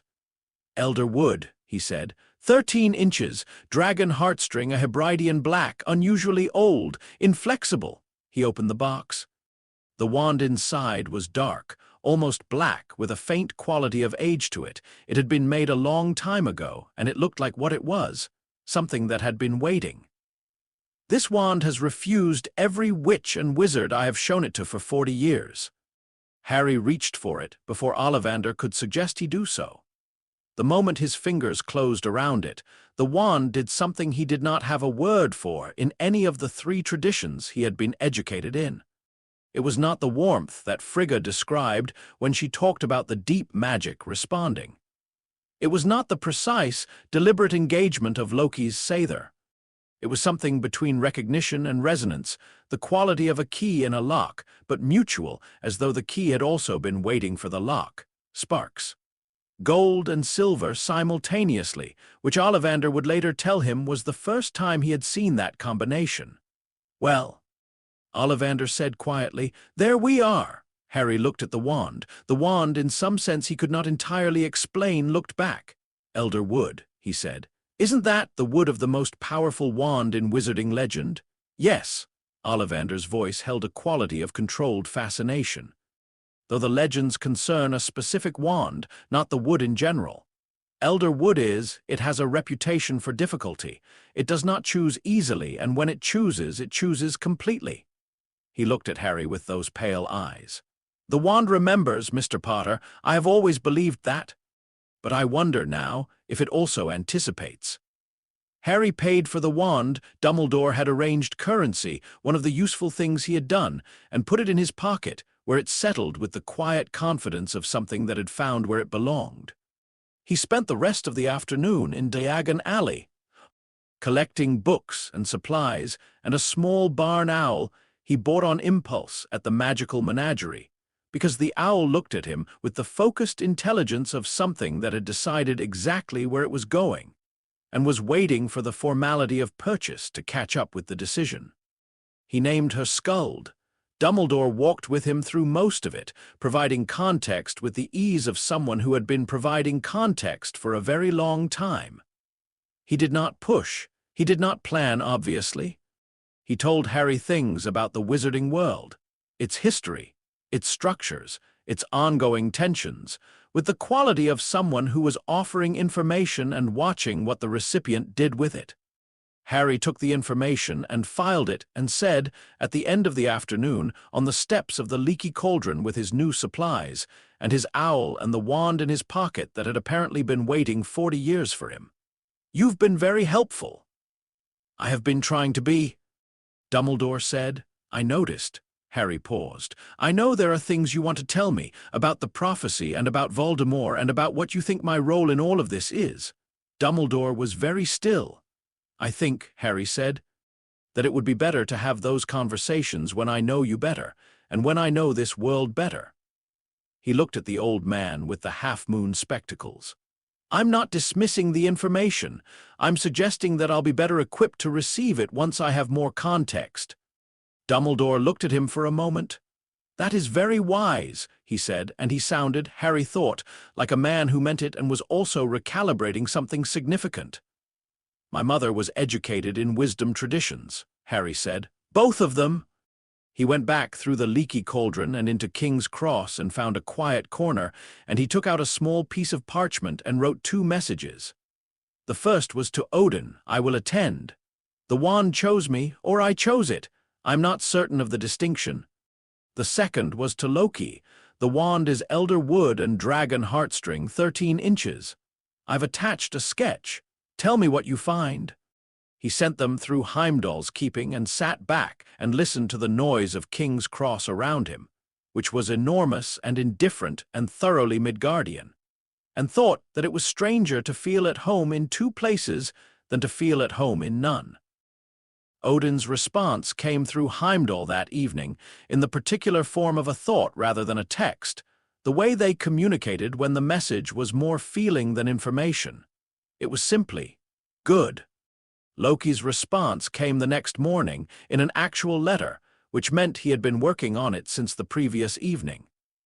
It was 3 pages long, small written, with marginal annotations. The primary text concerned the theoretical properties of elderwood wands, the significance of dragon heartstring from a Hebridean black specifically, and a comparison between wand theory and Asgardian Sather-focused traditions. The annotations were largely questions. At the bottom of the third page, in slightly different ink, a shade darker, which Harry recognized as meaning it had been added later after the rest was written, was a single line, "Be careful with Dumbledore. He plans the way Father plans, except he believes he is doing it for everyone, which makes it harder for him to stop." Harry folded the letter carefully and put it in the inside pocket of his robes. He went to platform 9 3/4. He walked through the barrier. The compartment they had found was nearly at the back of the train, which suited Harry because the back of things was always more useful than the front. You could see what was coming. You had more exits, and the people who needed to be seen came to you rather than you going to them. Ron had fallen asleep somewhere past Bristol, which seemed to suit him. He slept with the uncomplicated ease of someone whose conscience was clear, and whose body had decided that travel was an excellent occasion for rest. And Harry sat opposite him and watched the English countryside unreel through the window and thought about the quality of light here. It was different from Asgard's light. Softer, more diffuse, without the particular gold clarity that made Asgard's days feel curated. This light was gray at its edges and yellow at its center, and it fell across the hills and fields and small human settlements of England with absolute impartiality, as though it had no opinion about what it illuminated. He found this interesting. Asgard's light always felt, to some degree, deliberate, the light of a realm that knew what it was. English October light felt like the light of a place that was simply getting on with things. He was still watching it when the compartment door opened. The boy who came in was accompanied by 2 others, both substantially larger than him, who took up the doorway in the particular way of people who understood that physical bulk was a form of communication. The boy himself was blond, narrow-faced, with gray eyes, and the kind of posture that was the result of being told from an early age that posture was a statement of position.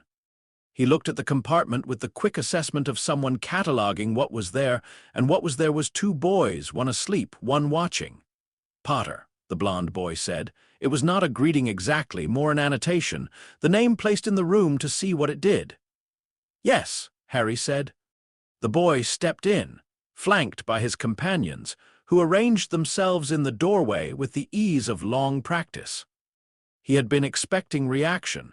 Harry could see this the way Loki had taught him to see it, in the slight readiness in the boy's frame, the calibrated waiting, the small involuntary tension of a person who has done something and is watching to see what it lands on. "I'm Draco Malfoy." He held out his hand.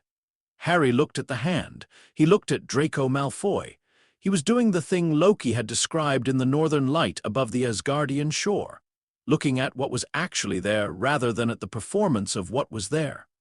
The performance was confidence, superiority, the ease of someone who had always known exactly where he stood in every room he entered.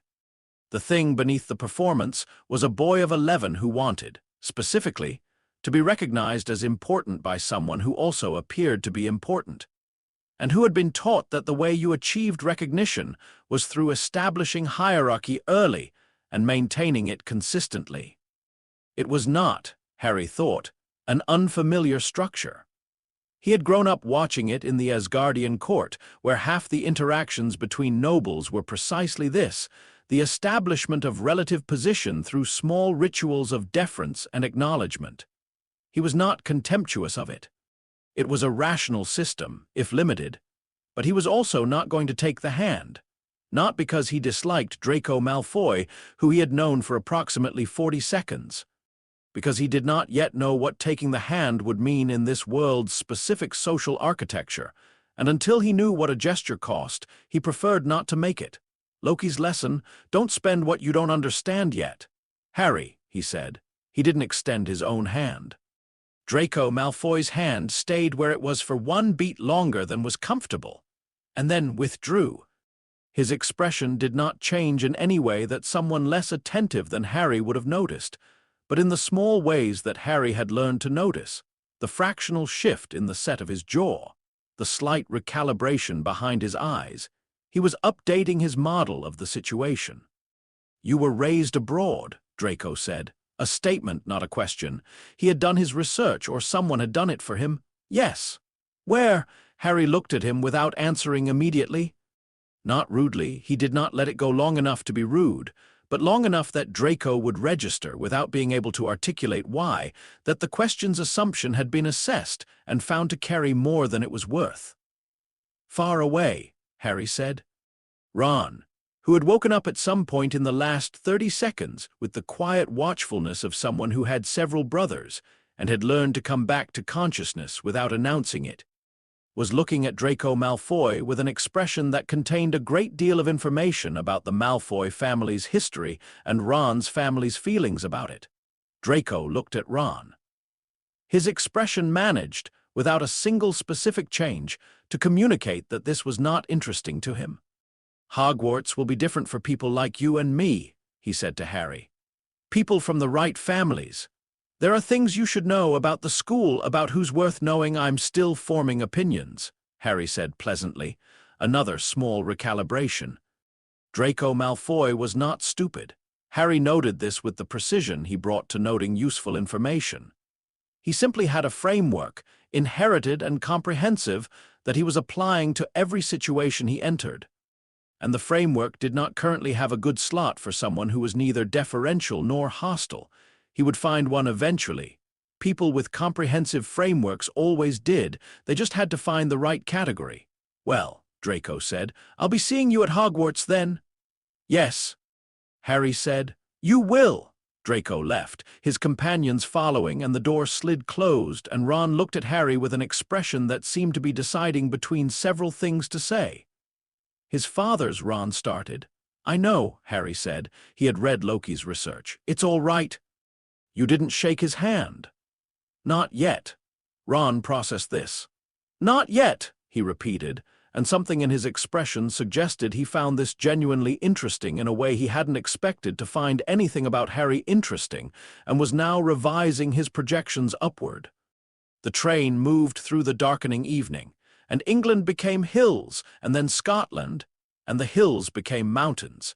And the mountains were the kind of mountains that looked like they had been there before anyone had thought of naming things, which Harry appreciated. The boats were Thor's element: water, scale, the particular pleasure of moving through something larger than yourself. But Harry found he did not mind them. The first years crossed the Black Lake in the dark with lanterns swaying, and the castle revealed itself slowly on the far shore, and Harry watched it come into focus the way he watched most things, without rushing the experience, letting it arrive at its own speed. It was enormous and impossibly vertical, and it made the kind of architectural statement that required either very old magic or very long time or both, and it had both. He could feel it, the deep ambient charge of a place that had been the site of sustained magical practice for 1,000 years, the accumulated residue of intention on stone. Asgard felt like that too, but differently. Asgard's magic was woven into the realm itself, structural and vast. Hogwarts felt more specific, more like a record than a presence. As though every spell ever cast here had left something behind. He watched the castle. Hermione Granger, in the boat beside his, was watching it too. But with a different quality, he could see her categorizing it against what she had read, checking the reality against the description. She would find, he suspected, that the reality exceeded the description in certain ways and was more mundane in others, and the balance of those two discoveries would determine a great deal about what she became here. He had the impression she would enjoy the parts that exceeded. She caught him looking. He looked back at the castle. She looked back at the castle. "It's exactly as I imagined," she said, not quite to him, "and nothing like what I imagined." "Yes," he said, "that's the right experience to be having." She glanced at him sideways with the expression she used when she was reassessing something she had already assessed. He had noticed she used this expression more than most people, which meant she was either more frequently surprised or more frequently willing to update. He thought it was probably both. They were brought into the entrance hall by a professor of precise bearing and exact speech, whom Harry immediately identified as someone who had been doing a specific job for a very long time, and had become the best version of that job through commitment, rather than diminishment. Professor McGonagall.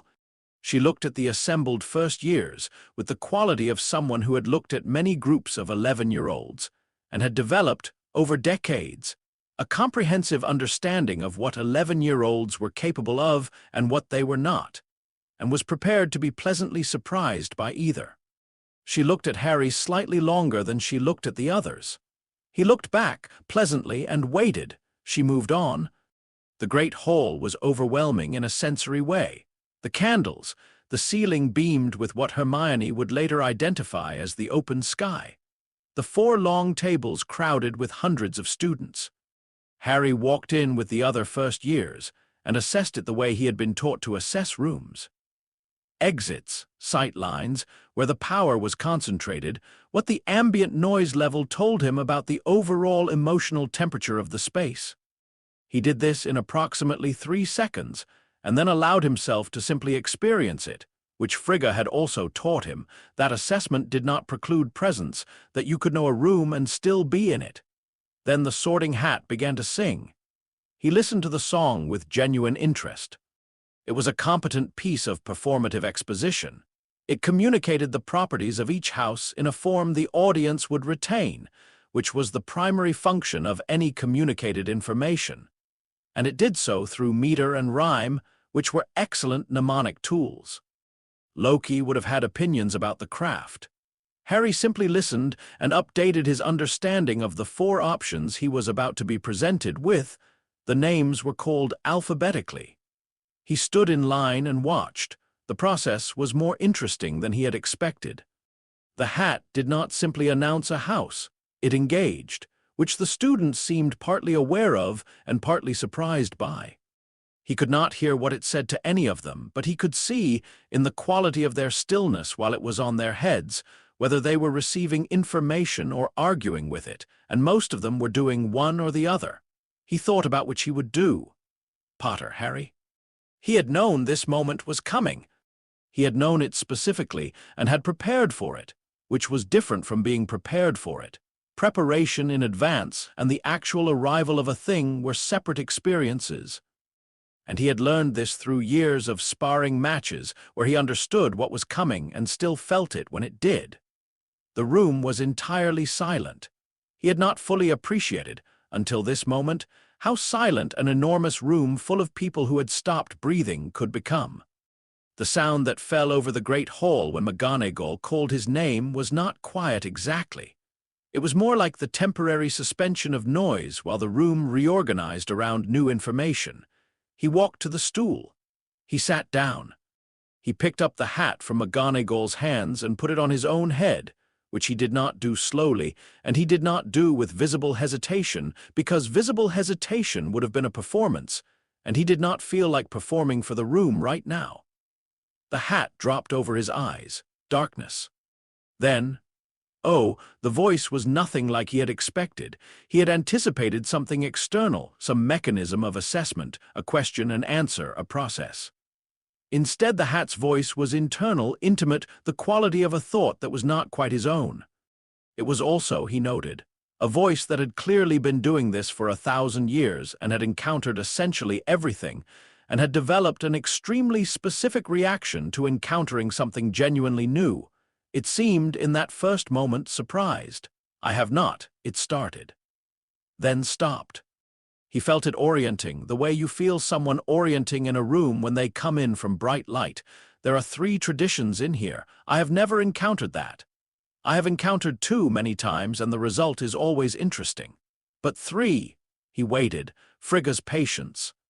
The patience of a person who knew that things that needed time deserved it. "Sayther," the hat said. "Not practiced, but absorbed. You have lived in proximity to it for 10 years, and some of it has gone through you the way wind goes through old stone, left its mark without carving anything specific. And there is a combat tradition, which is not magical but carries its own kind of knowledge about bodies and space and risk. And then there is this." He felt it touch the deep magic. Not deliberately, it touched it the way you might touch a hot surface and immediately understand why it was described as hot. The hat went, briefly, very still. "What are you?" It said. "A student," Harry replied. "Here to learn your tradition. That is not what I mean, I know. But it's what I have for you." A long pause. He was aware, distantly, that the room was still silent, that he had been sitting here for some time, that this was unusual enough to have created its own quality of attention out there in the hall. He filed this information and returned to the conversation he was having. "You would thrive in any house," the hat said finally. "That is not what I usually say. Usually I say, this house suits you better than the others for these reasons. In your case, the honest assessment is that you are the kind of person houses are built for. You have the loyalty, the ambition, the intellect, the nerve. All of it, and it is not in conflict, it has been synthesized. 10 years is a long time to be formed. I know where I want to go," Harry said. "Tell me, Gryffindor." The hat was quiet for a moment with the quality of something reconsidering. "Not for the reason most people want Gryffindor," it said. "A statement, not a question. No, you already know who you are," the hat said. It seemed to be arriving at something, the way conversations arrive at their actual subject after circling it for a while. "The question is which version of yourself you want these people to see." "Gryffindor," Harry said again. "It's where I'll be most useful and least expected, and most likely to understand what I came here to understand. It's where the action will be." "That," said the hat, "is the most Slytherin reason anyone has ever asked to be put in Gryffindor. Loki would be pleased." A pause that might have been amusement. "Gryffindor." The hall erupted. Not in the way it had erupted for others. There had been enthusiastic applause, house tables cheering their new additions. This was something different. This was the great hall of Hogwarts encountering a name it had carried quietly like an unresolved question for 10 years, and receiving its answer. He lifted the hat from his head and handed it back to McGonagall and stood up.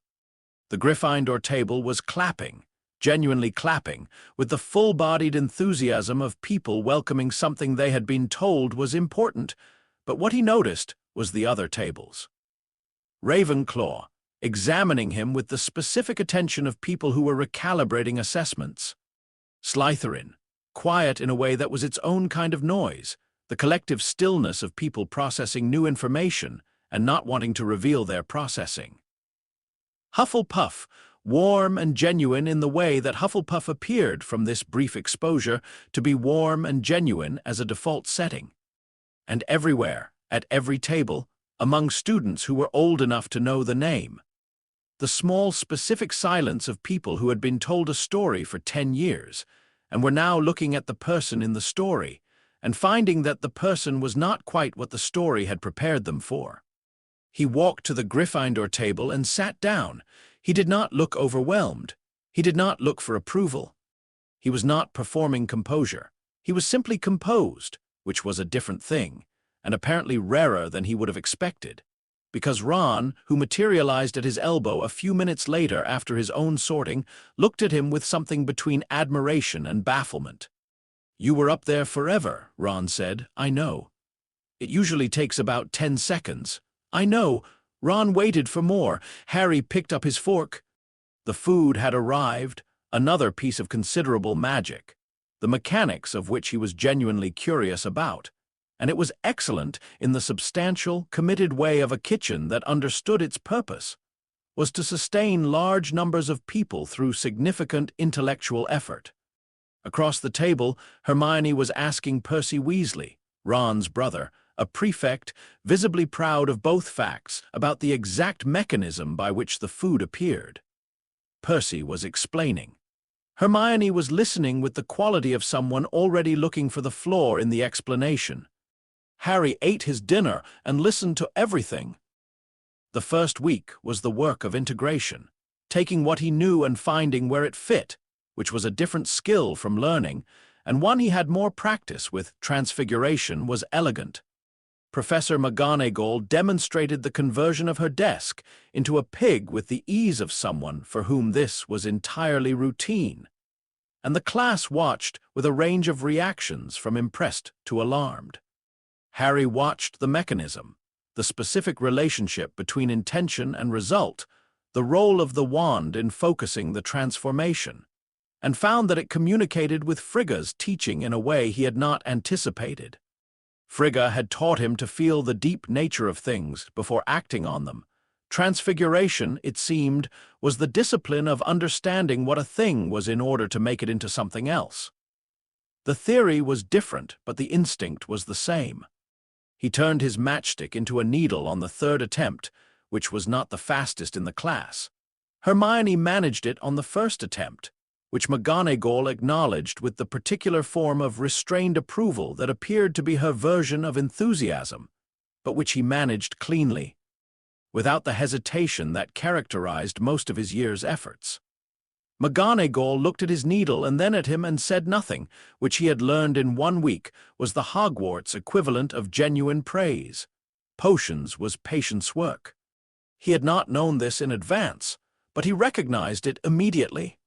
Brewing required the same sustained, unhurried attention that Frigga's morning practice had trained him in. The willingness to be with a process rather than rushing toward its outcome, to maintain focus across extended periods without the false urgency that made things go wrong. Professor Snape was a more complicated discovery. A man of obvious intelligence operating at a permanent temperature of controlled contempt, whose teaching was excellent in spite of, or perhaps through, its hostility. Harry did not find the hostility destabilizing. He had been assessed by Odin, who made Snape look approachable.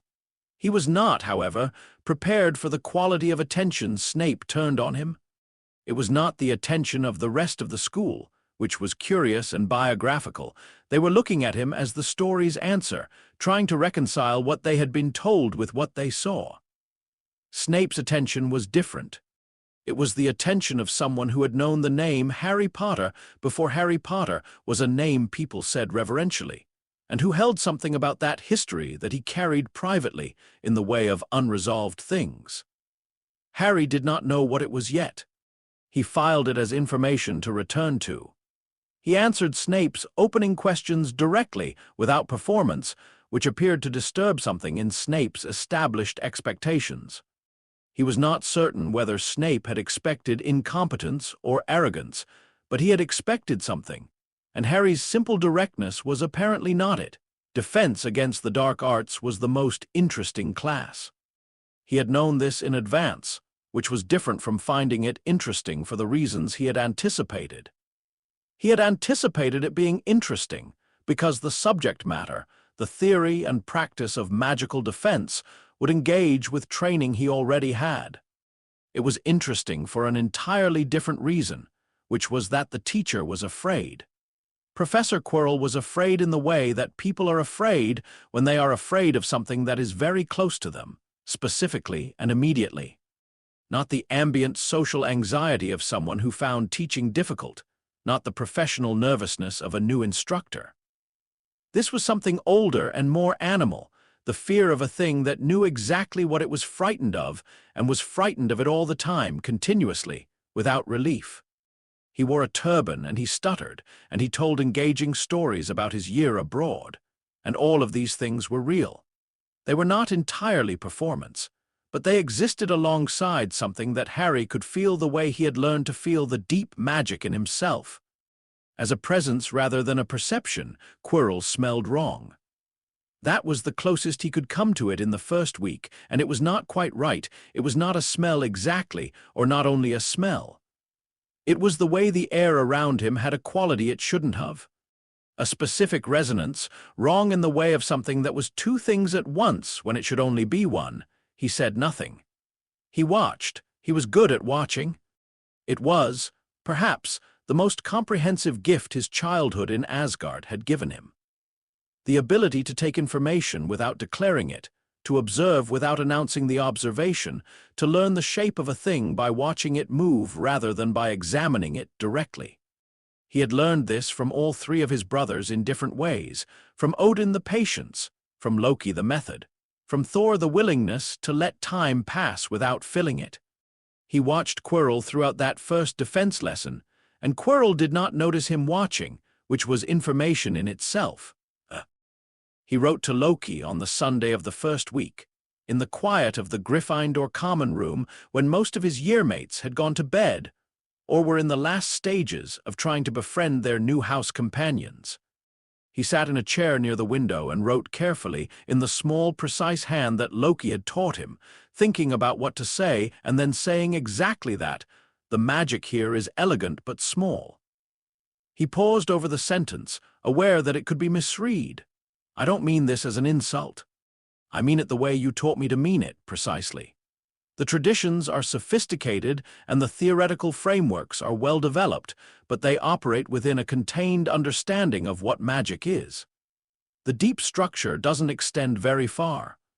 It's a wand tradition and a Latin formula tradition, and a very specific empirical tradition that has worked well enough for 1,000 years that it hasn't had reason to look past its own walls.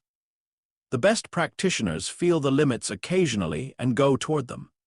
The rest don't notice the limits exist.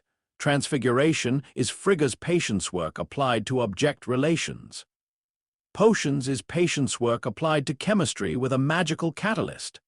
I'm better at both than most of my year because of the foundation rather than in spite of the difference. The defense teacher has something wrong with him. I'm not certain what yet. The wrongness is not magical in the ordinary sense, it's structural, a quality of what he is rather than what he's doing. I'll keep watching. There is a girl named Hermione Granger who is the sharpest person in the first year and possibly the school.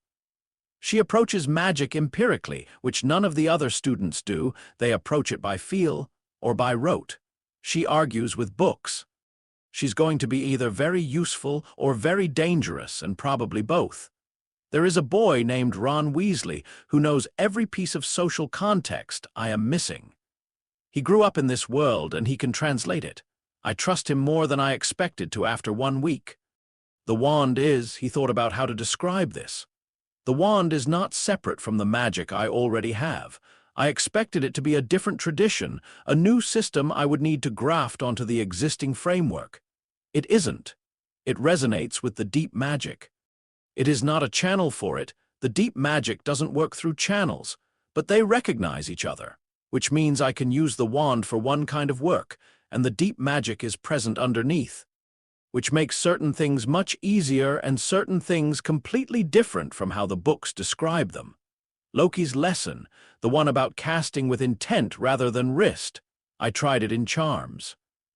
Flitwick noticed something was different and said my Wingardium Leviosa showed excellent technique. He's right that the technique was excellent. He's wrong about which technique. The sorting put me in Gryffindor. I asked for it. The hat called it the most Slytherin reason anyone had ever requested Gryffindor. I think you would like the hat. He sealed the letter and gave it to Skuld, who had adapted to Hogwarts with the focused efficiency of a creature that considered adaptation an insult to the concept of competence, and had simply chosen, from the beginning, to be at home. She took the letter and went out the window into the Scottish night. The reply came 3 days later, which was faster than the post should have allowed, and which suggested either that Loki had established some arrangement with Heimdall, or that Skuld had found a more efficient route than the ordinary owl post, and was keeping this information to herself. The letter was 4 pages, single-sided, with the marginal annotations that meant he had been working on it since the previous evening. The first 3.5 pages concerned the defense teacher. He had read the descriptions Harry had sent, the air quality, the resonance, the wrongness that was structural rather than incidental, and had cross-referenced them against a literature Harry did not yet have access to, and the conclusion he had reached was stated at the beginning of the response in the direct manner Loki used when he was certain. The defense teacher is hosting something. A partial consciousness, probably displaced, a soul or spirit that has anchored itself to a living host. The wrongness you are sensing is the dissonance between the host's natural magical signature and the intruder's. They are not yet integrated. They may never be fully integrated. Hosts do not recover from this arrangement. The rest of those pages detailed what Loki knew about displaced spirits in the various traditions he had studied, Midgardian, Asgardian, and several he had found in texts from realms Harry had not yet encountered, and the implications for what Quirrell was carrying and why, and what it wanted. The final half-page was written in slightly different ink and was brief. Stop observing and start learning. You have described the school as elegant but small. That is a diagnosis, not a conclusion. Small systems contain specific excellences that large systems tend to overlook. Your tradition has depths yours does not. Find them. Regarding the girl who argues with books, keep her. Regarding Gryffindor, yes, I would have made the same choice. Regarding the hat, I don't need to like it. It was right. Harry folded the letter and looked at the fire for a while, thinking about displaced spirits and small systems, and what it meant that the defense teacher was hosting something, and about what Odin would say when he sent this information through Heimdall, which he would need to do soon. He thought about Quirrell standing at the front of the defense classroom, visibly afraid, and about the specific quality of the wrongness in the air around him, and about what it said about the thing Quirrell was carrying that it could make a human being afraid of himself. He thought about the night in Godric's Hollow, which he knew now only through Odin's telling and Loki's research, and the photographs he carried, about a woman who had stood in a doorway and made the oldest magic in existence out of the decision not to move. He went to bed when the fire burned low, and he slept without difficulty, which was not the same as sleeping without thought. The thoughts were there. He had simply learned, over 10 years of Asgardian mornings, how to let them be there without letting them be the whole of what he was. Tomorrow there were classes. He had things to learn. October arrived in Scotland with the determination of a season that knew exactly what it was doing. The light changed first, not the gradual English shift he had noticed from the train window, but something more abrupt, more committed. The sky going from the gray-yellow of late summer to a gray that had genuine color in it, iron and violet, and the particular blue that meant altitude and cold. Then the wind changed, coming down from the highlands with the reminder that the highlands were old and had opinions. Then the trees on the grounds began the deliberate, beautiful work of dying, and the castle took on the quality of a place that had decided autumn was its correct register. The torches burned brighter, the staircases moved with more authority, and Peeves, whom Harry had been observing with the detached interest of someone who had met Loki, became more precisely targeted in his disruptions, as though the season had clarified his creative vision. He learned October at Hogwarts the way he had learned to learn in Asgard, not just the material, but the structure underneath the material, the logic of how the tradition organized itself. The teachers were, collectively, a study in the different relationships a person could have with a discipline. McGonagall's relationship with Transfiguration was professional devotion.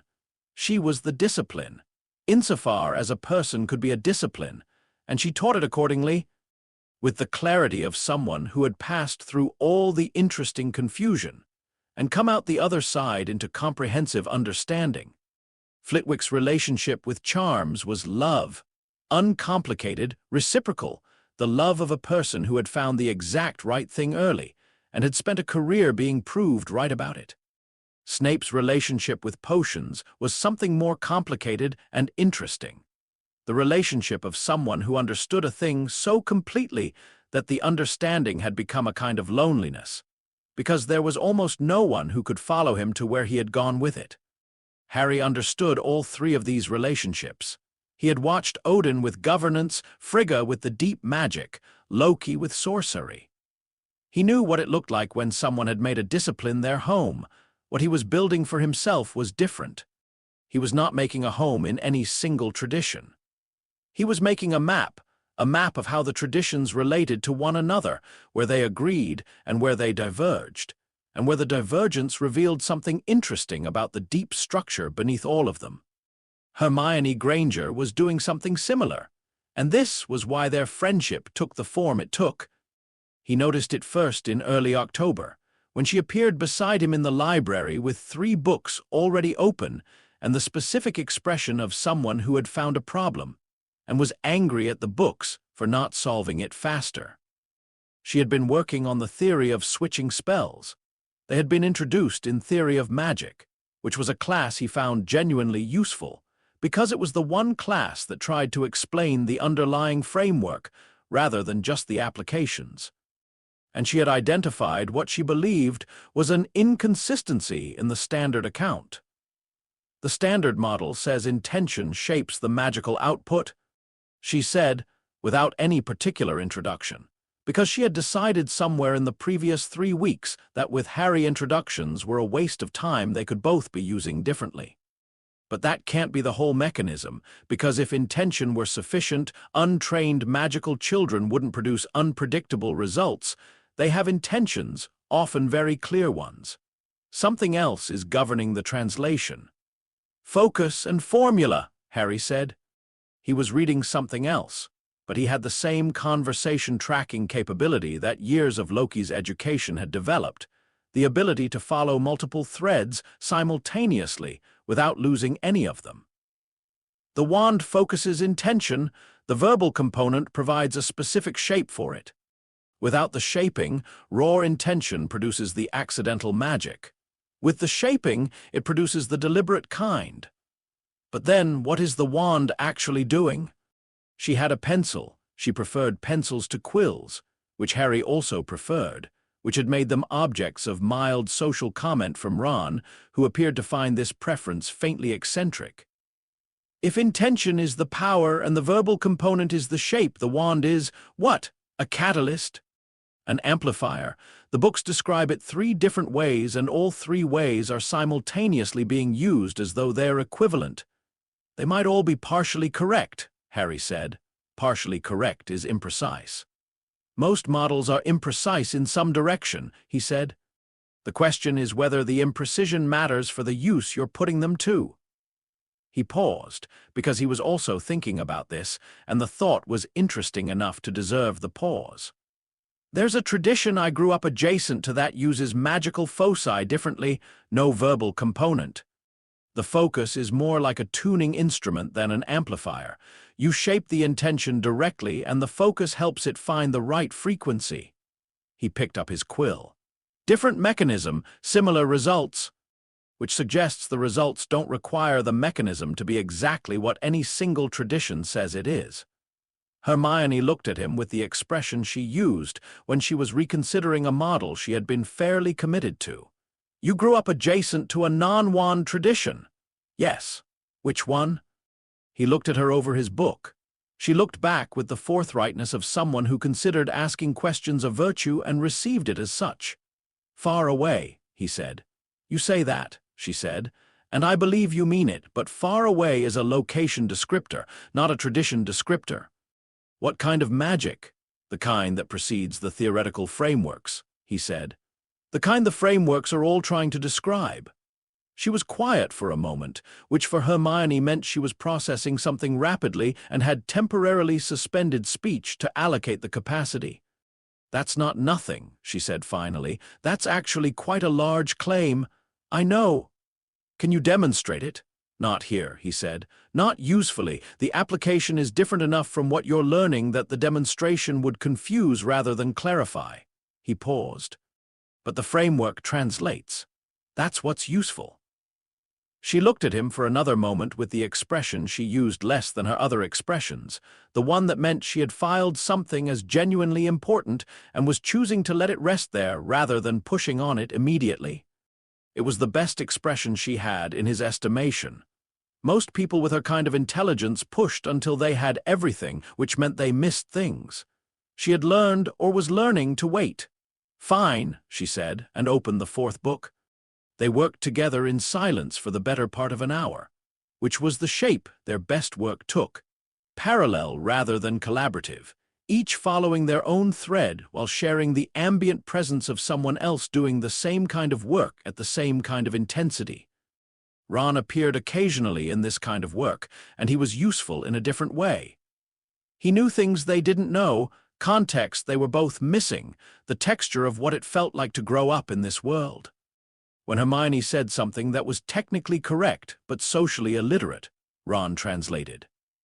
When Harry applied a principle that made perfect sense in his training tradition but sounded alien in a Hogwarts context, Ron found the closest equivalent phrasing. He did this without understanding he was doing it, which was what made him good at it. The three of them had arrived at a working arrangement by the middle of October that none of them had consciously designed, because the best working arrangements were never designed. They grew toward the light that the people in them provided. The troll arrived on Halloween.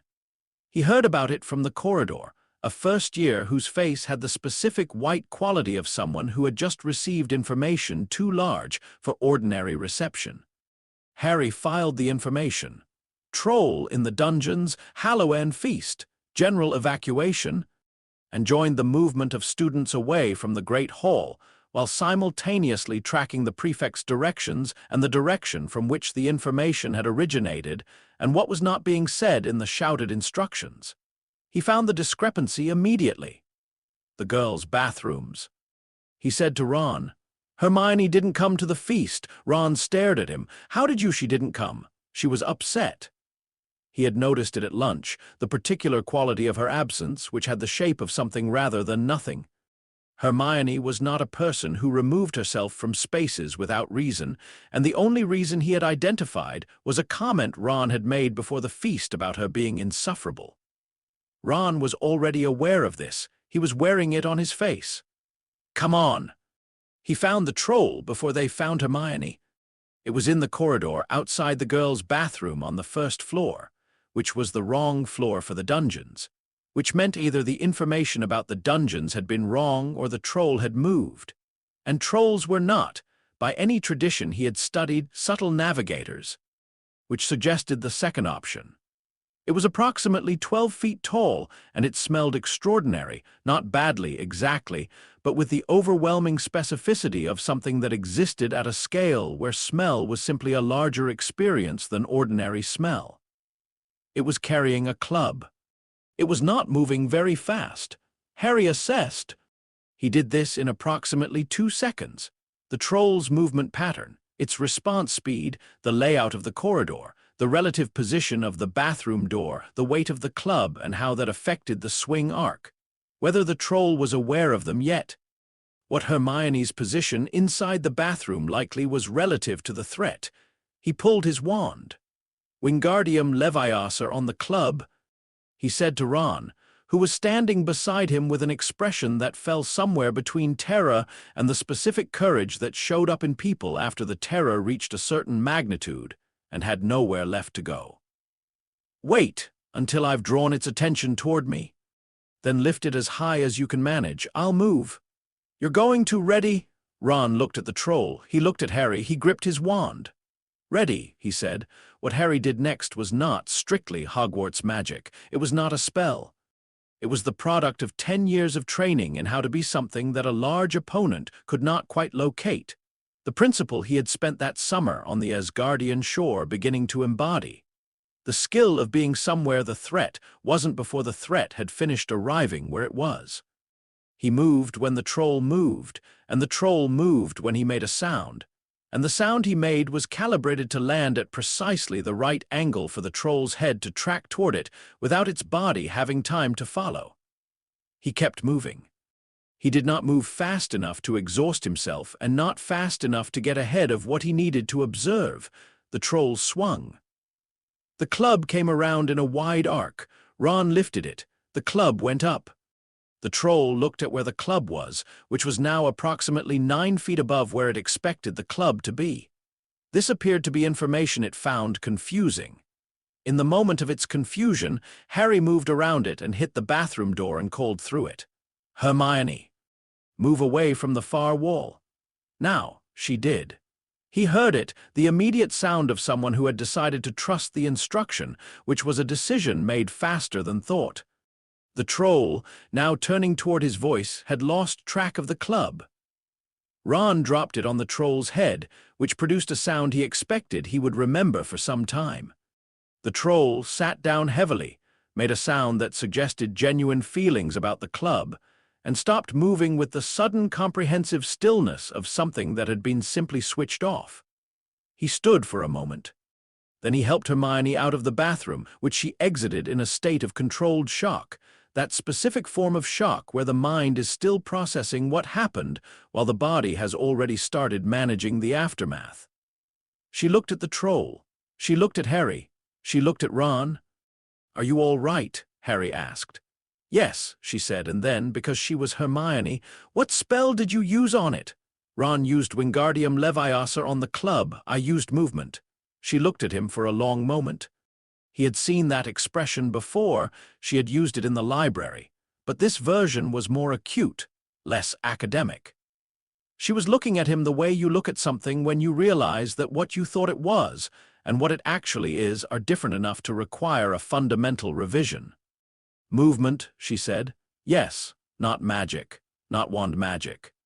She was quiet for another moment in which the voices of the approaching teachers were becoming audible in the corridor.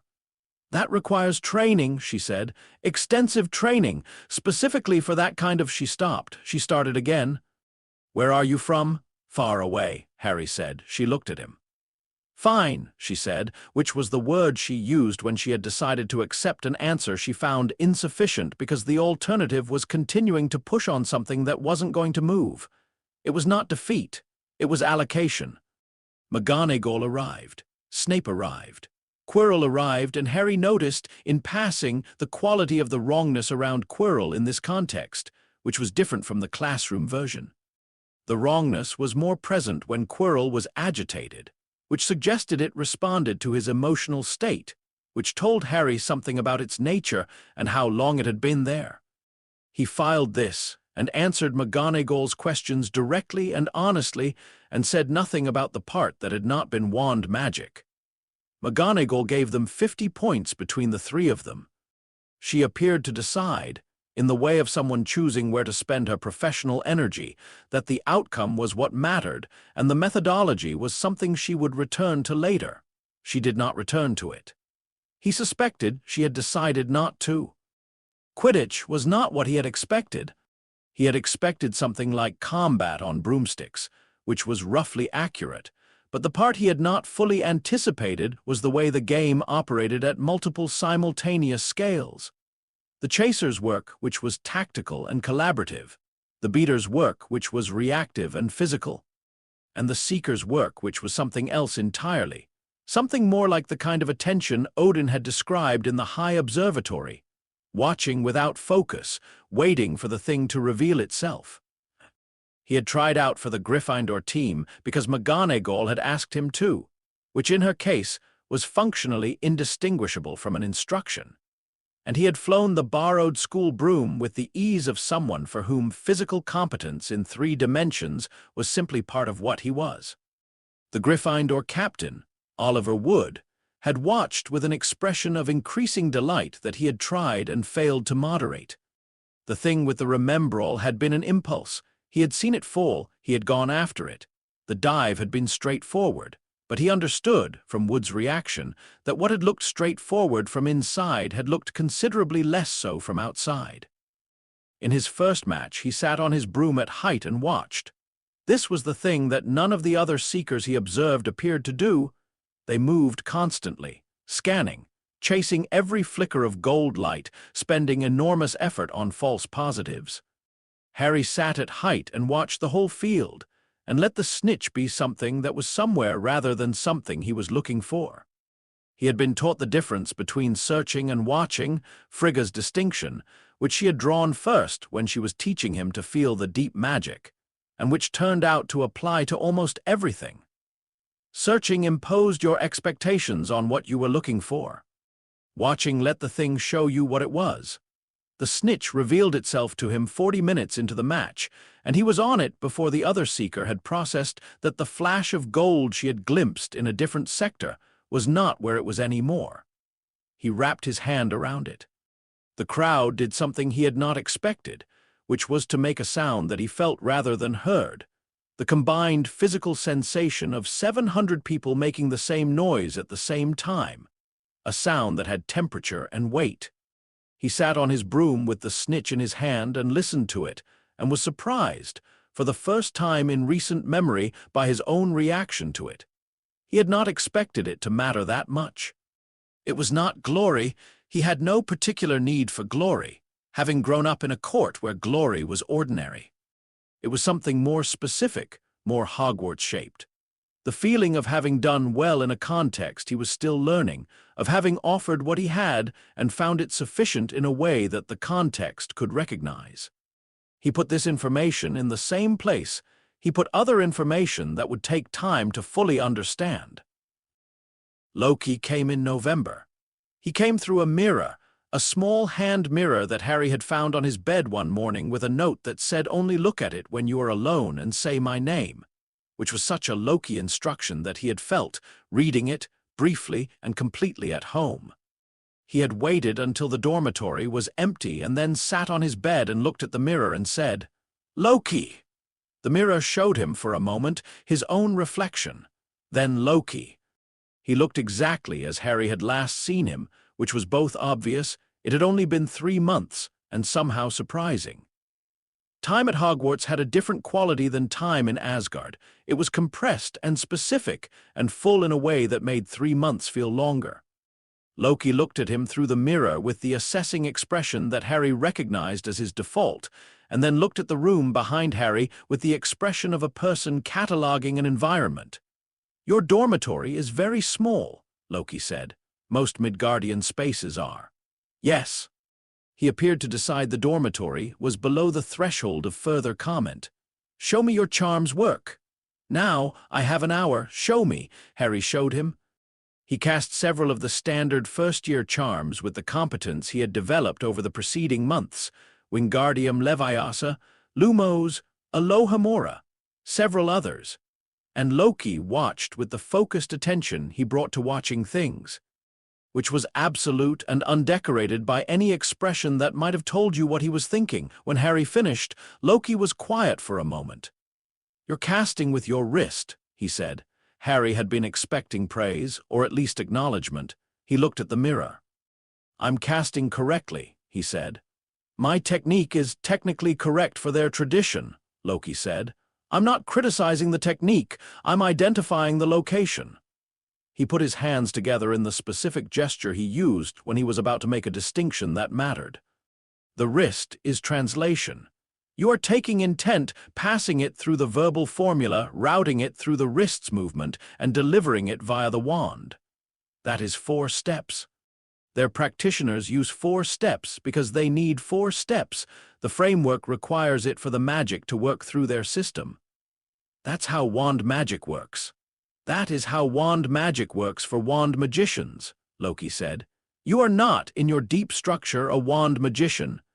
The wand resonates with what you already have, which means you don't need the 4 steps. You need the intent and the wand. The formula is optional. The wrist movement is optional." He paused. "I am not telling you to abandon their method. I am telling you to understand that you are using it as scaffolding when you could also use it as architecture. Flitwick says my technique is excellent. Flitwick is right about his tradition. I'm right about yours." The distinction was not competitive. It was the same tone Loki used for all important distinctions, matter of fact in the way of someone who considered precision a form of respect. "Try the Lumos. Intent only, no wrist." "That's not. Try it." Harry looked at his wand. He thought about what Loki had said, about intent being the mechanism and the rest being translation, and he let the translation fall away and simply wanted the light. Wanted it the way Frigga had taught him to want the deep magic's presence, not as a command, but as an invitation. Light bloomed from the wand's tip, brighter than the standard Lumos, steadier, with a quality to it, a warmth that the ordinary charm did not produce. He looked at it for a moment. "Yes," Loki said quietly through the mirror. "There it is." "It feels different," Harry said. "It is different. Their method is precise and reliable and works for anyone trained in it. That is its great virtue. Your method is more particular. It depends on the state of the person doing it, which is both more powerful and less consistent." He paused. "This is why I am not telling you to abandon their method. You need their method for the work that requires their method. You need this for the work that requires this." "How do I know which is which?" "Practice," Loki said.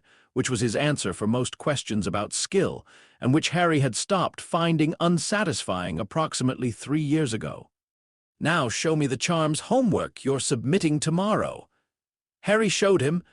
Loki had opinions about 3 of the 7 questions, 2 of which Harry agreed with, and 1 of which they argued about for the better part of 20 minutes before Loki said he was running out of time and the argument would continue by letter.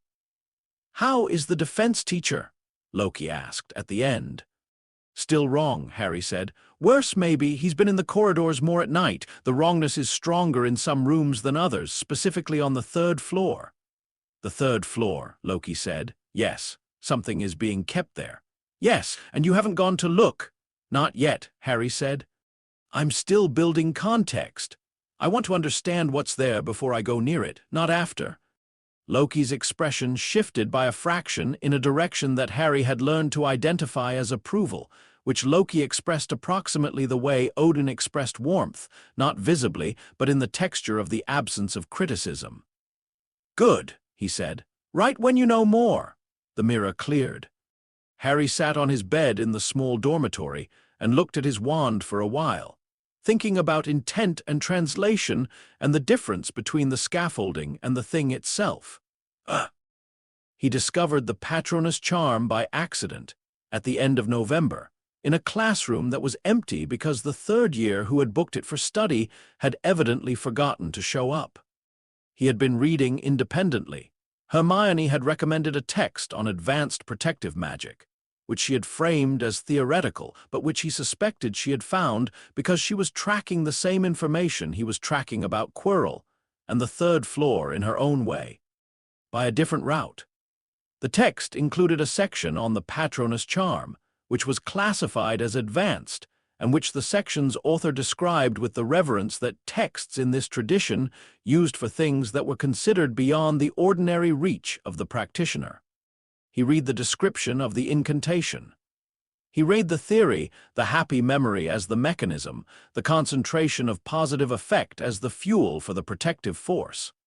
He read the description of what the charm produced, a guardian taking animal form, driven by the caster's specific character. He thought about this for a while. He thought about Frigga's lesson, the deep magic responding to love, to sacrifice, to the specific warmth of things that were not self-interested. The Patronus theory was not the same as that, but it ran alongside it, the way 2 rivers could run in parallel without merging. Both worked on the same principle, that there was a kind of magic that required the caster to be something rather than do something, to offer the whole of what they had rather than a specific technique. He raised his wand. He did not think of a memory exactly.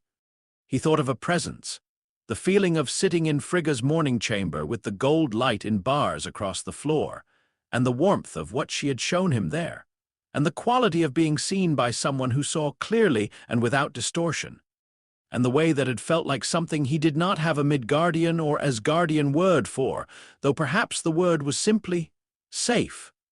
"Expecto patronum," he said. The silver erupted from his wand before he had finished the word.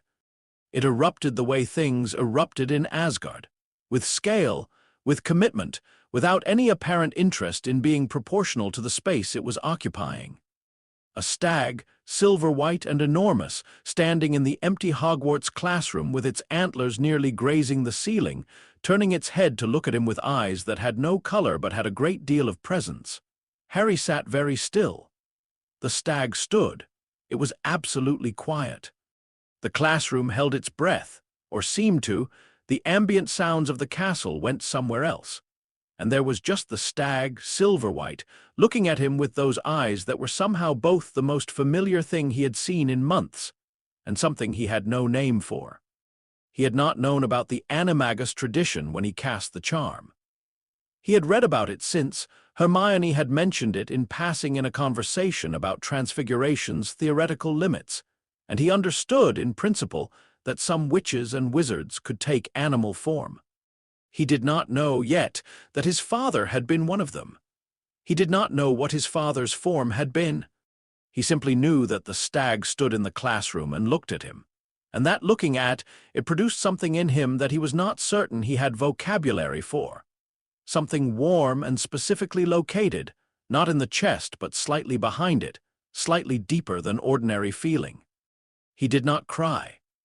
He had been raised in a tradition that considered visible grief a private matter, and he was in a classroom and might be seen, and in any case he was not certain what he would be crying about or for or toward. He lowered his wand.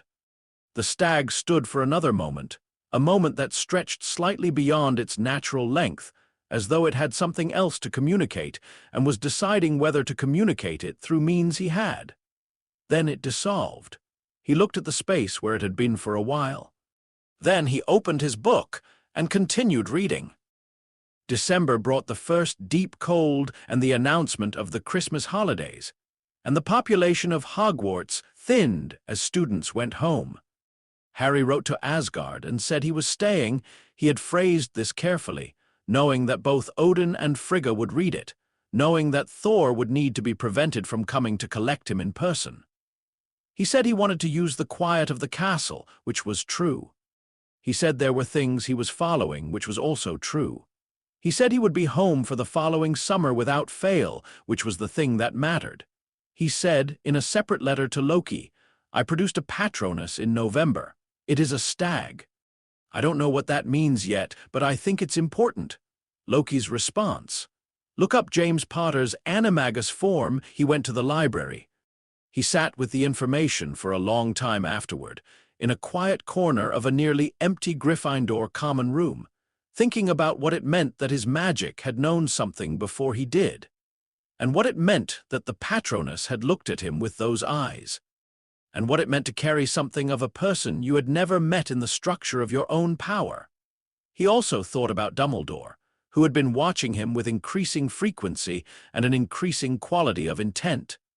He had recognized the expression from the first time he had seen it clearly in Dumbledore's office after his second month at school, when he had been summoned on a thin pretext and talked to about his adjustment to Hogwarts, about whether he had any questions, about the general state of his experience, none of which was the point.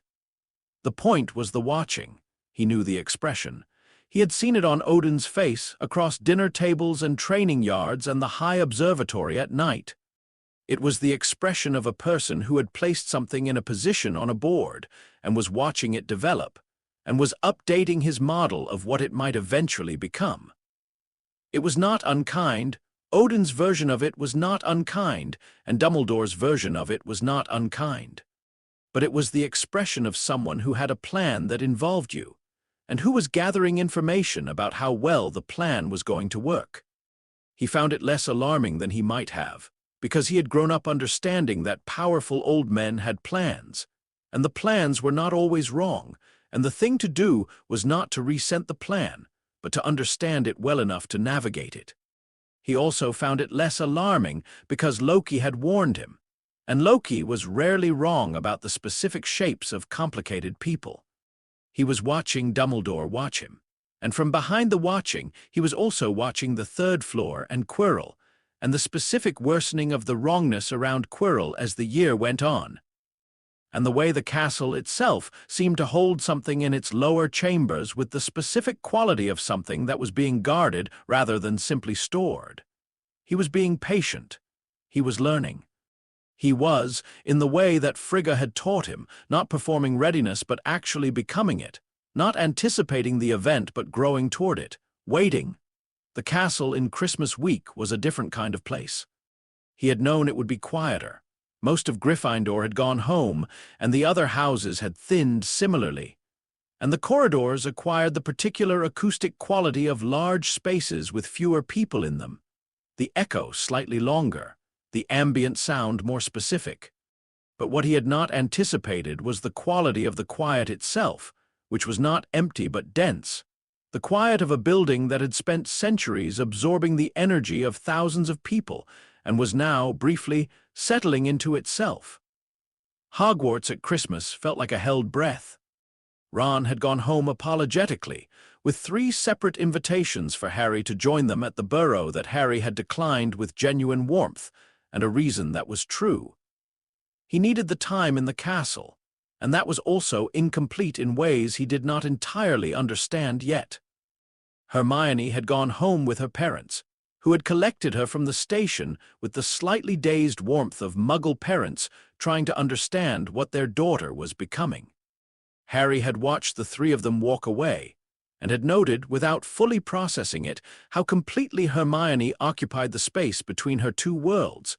She was not divided by them, she was doubled by them, and the doubling made her more rather than less. He had been thinking about being doubled for several days before he found the mirror. He found it in a room he hadn't been in before, on the third floor in a wing that was not the restricted wing. The restricted wing was where the wrongness lived, and he was not approaching that yet, but a perpendicular corridor that he had been working through systematically in the manner of someone who believed that a building contained its character in its unexplored spaces. The room was empty of furniture except for the mirror, which stood against the far wall as though it had been placed there specifically, which he supposed it had, and which he was choosing not to think too carefully about until he had examined it. It was very large and very old. Ornate frame, gold-colored, with an inscription along the top that he read once and then again more slowly. Erised stra eru oit ub kafru oit on wosi. He spent approximately 10 seconds inverting it, which gave him, I show not your face but your heart's desire, and then he looked at the mirror. He had been expecting his own reflection. What he saw instead made him stop breathing for a moment, not dramatically, not with any visible change in his posture or expression, but with the small internal suspension of breath that happens when something arrives that you were not expecting, and that is, in some specific way, important. A man with his hair. Not the same shade exactly, the man's hair was darker, or perhaps it was the quality of the reflected light, but the same texture, the same tendency toward chaos, the same decision to be that particular kind of hair and commit to it. And the man's hands, which he could see at the man's sides, were his hands. The general architecture was his architecture, not identical, not a copy, but recognizable in the way that family is recognizable across the variations that individual people make on a shared template. And beside him, a woman. She was not looking at Harry. She was looking at the man beside her with an expression that Harry could not name precisely, but which had in it the specific quality of someone who was fully known by the person they were looking at and fully knew them in return. Not romantic sentiment, or not only that, but something more structural, the expression of two people who had become part of each other's understanding of the world. Her hair was dark red, a shade he had no parallel for in Asgard. Her eyes, when they moved from the man to Harry, were the exact shade of his own. He stood in front of the mirror for a very long time. He was doing the thing Frigga had taught him, being present in an experience without rushing through it, without turning it into information before it had finished being an experience. He stood and looked at the two people in the mirror and let whatever was happening happen. The woman reached out within the mirror and touched the glass from the inside. He did not put his hand up to meet hers. He was not entirely sure why.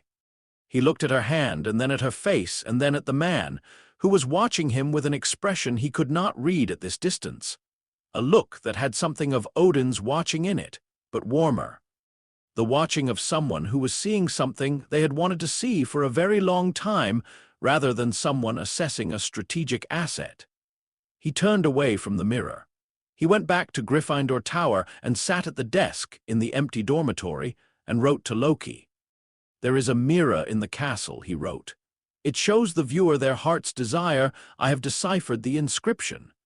What it showed me was a man with my hair and my eyes, and a woman who looks like she's about to say something clever. They were standing together. The woman had red hair and my eyes exactly. The man's hands looked like my hands. He paused and looked at what he had written and then continued. I don't know who they are. They felt familiar in a way that isn't memory. I don't have memories that would account for it.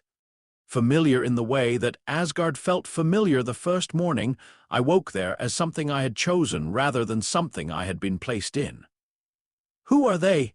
He sent it with Skuld, and then sat on his bed and looked at the ceiling. Loki's response did not come the next day. This was unusual enough to be information in itself. Loki responded to letters with the promptness of someone who wrote constantly anyway, and for whom a letter was simply an interruption he could fit between other work. He had occasionally delayed by a day when the question was complex enough to warrant extended consideration before answering. He had never, in 3 months of correspondence, taken more than 2 days. 4 days passed. Harry read. He continued his observation of Quirrell, who was spending more time near the third-floor corridor and less time at meals, and whose wrongness had a sharpened quality now, as though whatever was inhabiting him was becoming more present or more impatient. He attended the remaining Christmas meals in the Great Hall, where Dumbledore sat at the staff table and watched him with the same quality of intent he had been watching with all year. And Harry ate his dinner, and considered whether Dumbledore's watching had changed in character over the past weeks, or whether it was simply more visible without the crowd of students to diffuse it. On the 5th morning, he found Skuld waiting on the windowsill with the quality of an owl who had been given a very specific instruction about when to deliver something and had followed it exactly. The letter was 2 pages. The first page and a half was text written in Loki's normal hand, small, precise, slightly angular, the hand of someone for whom writing was a technical activity rather than an expressive one. The last half-page was in the darker ink. The first page and a half discussed the Mirror of Erised. Loki had found references to it in texts on Midgardian magical objects of significant power, and the description was consistent with Harry's account. A mirror enchanted to show the viewer the fulfillment of their deepest wish, considered dangerous because it produced an image of something that could not exist rather than something that did. The enchantment was extremely old and the maker was unknown. Some texts suggested it had been created as a warning as much as a tool, a demonstration of the difference between what the heart wanted and what the world offered. Then the first half-page was entirely ordinary, covering several questions from Harry's last letter about Quirrell and the 3rd floor. Then the darker ink, 2 words, ask Odin. He read the 2 words twice. He put the letter down. He picked it up and read the 2 words a 3rd time. In the 9 years, he had been corresponding with Loki, in letters and through mirrors, and in person in the library and on the shore. Loki had never deflected a question. He had declined to answer questions, occasionally, when the answer was something he had decided Harry should find himself. But a declination from Loki always came with a reason, even if the reason was itself a lesson. Ask Odin was not a declination. It was a direction, and directions from Loki were given when the thing being directed toward was something Loki would not do himself, which was itself a significant form of information. He put the letter away. He went to find a quiet room. Speaking to Heimdall from Midgard required concentration rather than equipment. Heimdall could see everything, which meant that speaking aloud to him was sufficient, as long as you were specific and clear, and the thing you were asking fell within the parameters of what Heimdall considered worth relaying. Harry went to a window that faced north, because north was the direction of the Bifrost's observation in his mind's geography, even if the actual geometry was irrelevant. And he stood at it and looked at the dark Scottish sky and said, quietly and specifically, that he needed to speak with Odin. He waited. The response was not verbal. Heimdall did not speak in the ordinary sense to people who were not at the observatory. What came was more like a quality of presence, the sense of attention being directed, and then the awareness that what he said now would reach the person he had asked for. He said, "I need to know about the people in the mirror." He described them. He described the mirror and its inscription and what he had seen in it and the specific quality of the recognition he had felt that was not memory. He described the woman's red hair and her eyes and the way she had reached out and touched the glass. He said it all once, carefully and completely, the way Frigga had taught him to speak when precision mattered. Then he waited. The answer came through Heimdall in the same mode, not verbal but present, or rather, part of it came this way, the part that was feeling rather than information. The part that was information arrived, over the next 2 hours.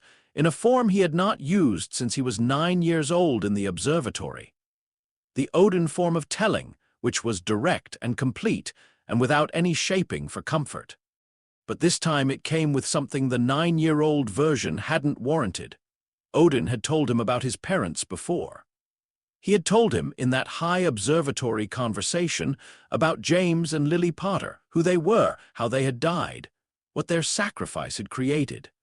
Harry had received that information at 9 with the measured equanimity of someone who was receiving important information and was not yet old enough to know what he didn't yet know about it. He was not 9 now. What he learned, through Heimdall's keeping across the dark winter miles, was not new facts. The facts were the same, but the part that had been withheld. The portrait Loki had left in his room. The specific details he had not known, he had not been told. James Potter's face, which was his face. Lily Potter's eyes, which were his eyes.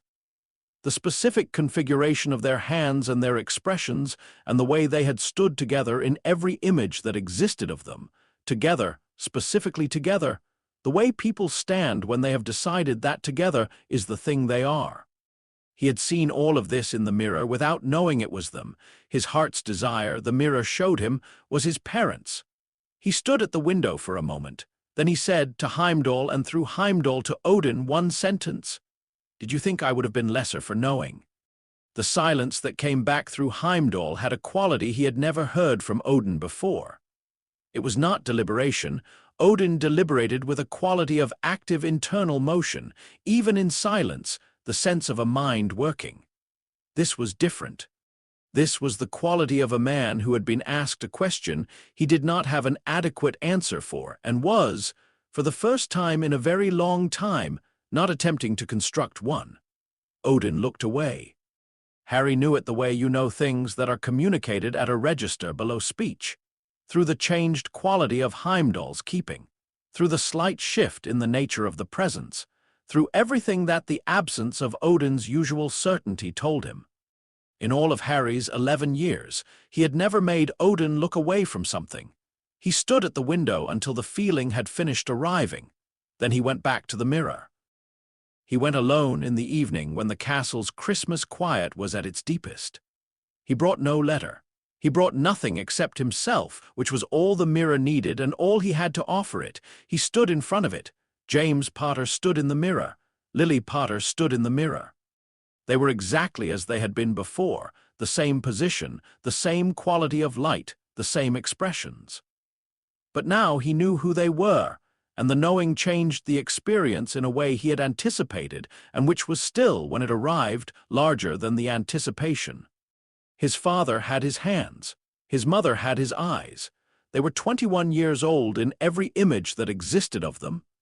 They had been 21 when they died, which meant they would be 21 in every image for the rest of existence. And Harry was 11 and would be 12. And then 21, and then 30 and eventually old, and they would still be 21. Fixed at the age at which they had made the decision that had fixed them. He thought about his mother standing in a doorway. He thought about what it meant to stand in a doorway and say, not him, what it required of a person to make that statement with sufficient force, that it became the oldest magic in the 9 realms. It was not. He understood now in a way that his 9-year-old self had not fully understood, simply love. Or it was love, but love as a specific act. Love expressed as placement, as refusal, as the total commitment of one person's existence to the continuation of another's.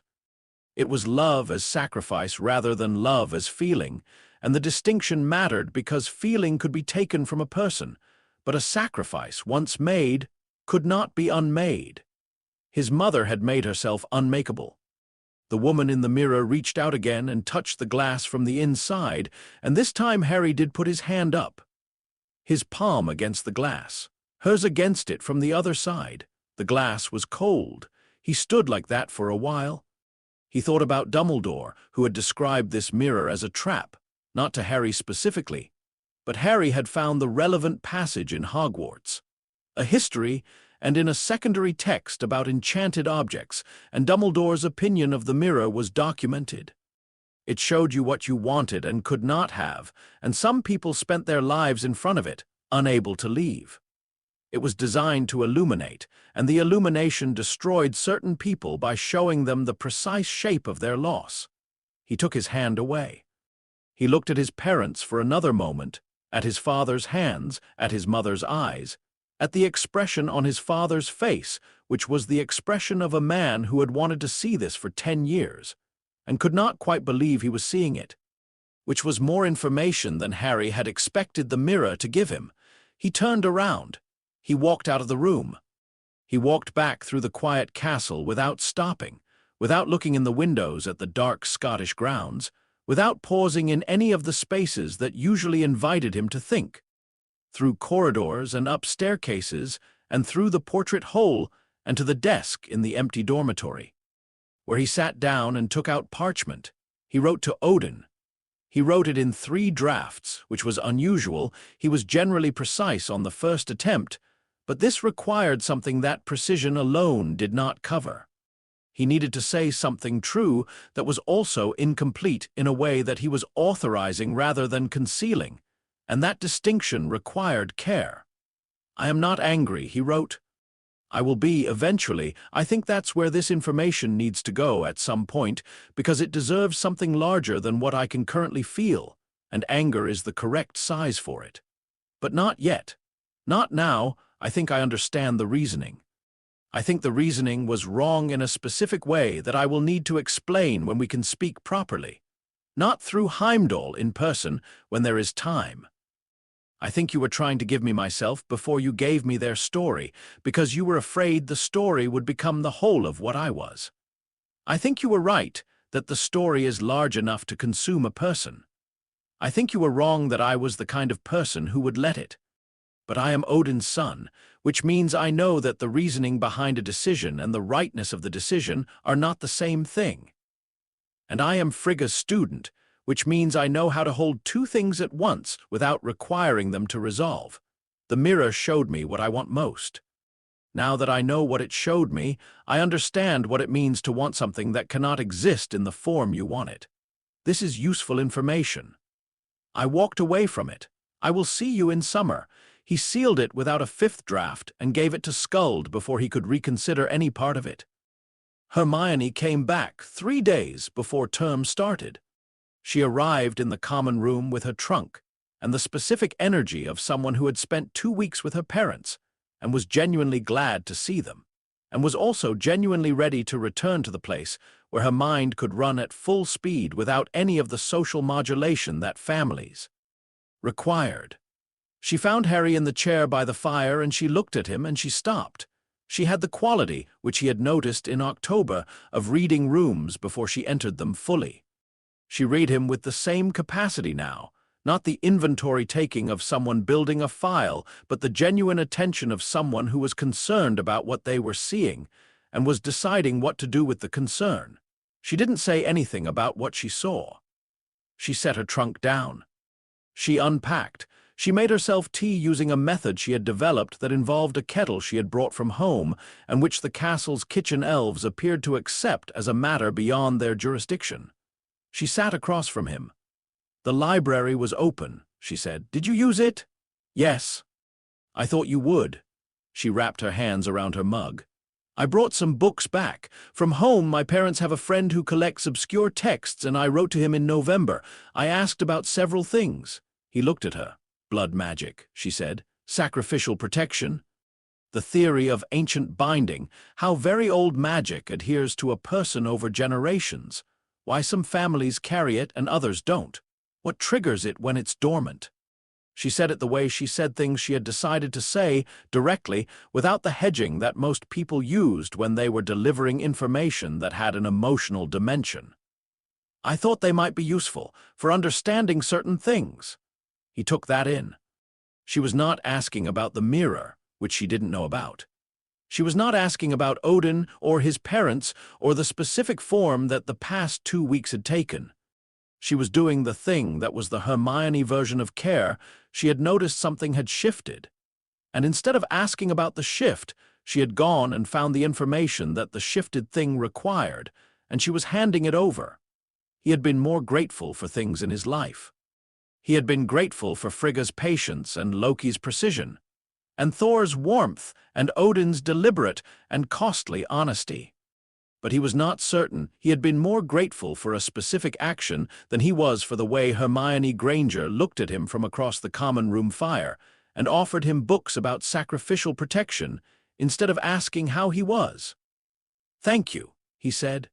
She nodded once, with the compressed practicality of someone who considered thank yous a natural conclusion to a transaction and was ready to move on.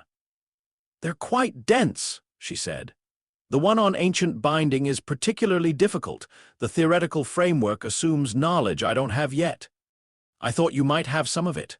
"Some," he said. "Good. We can work through the difficult parts together." She opened her bag.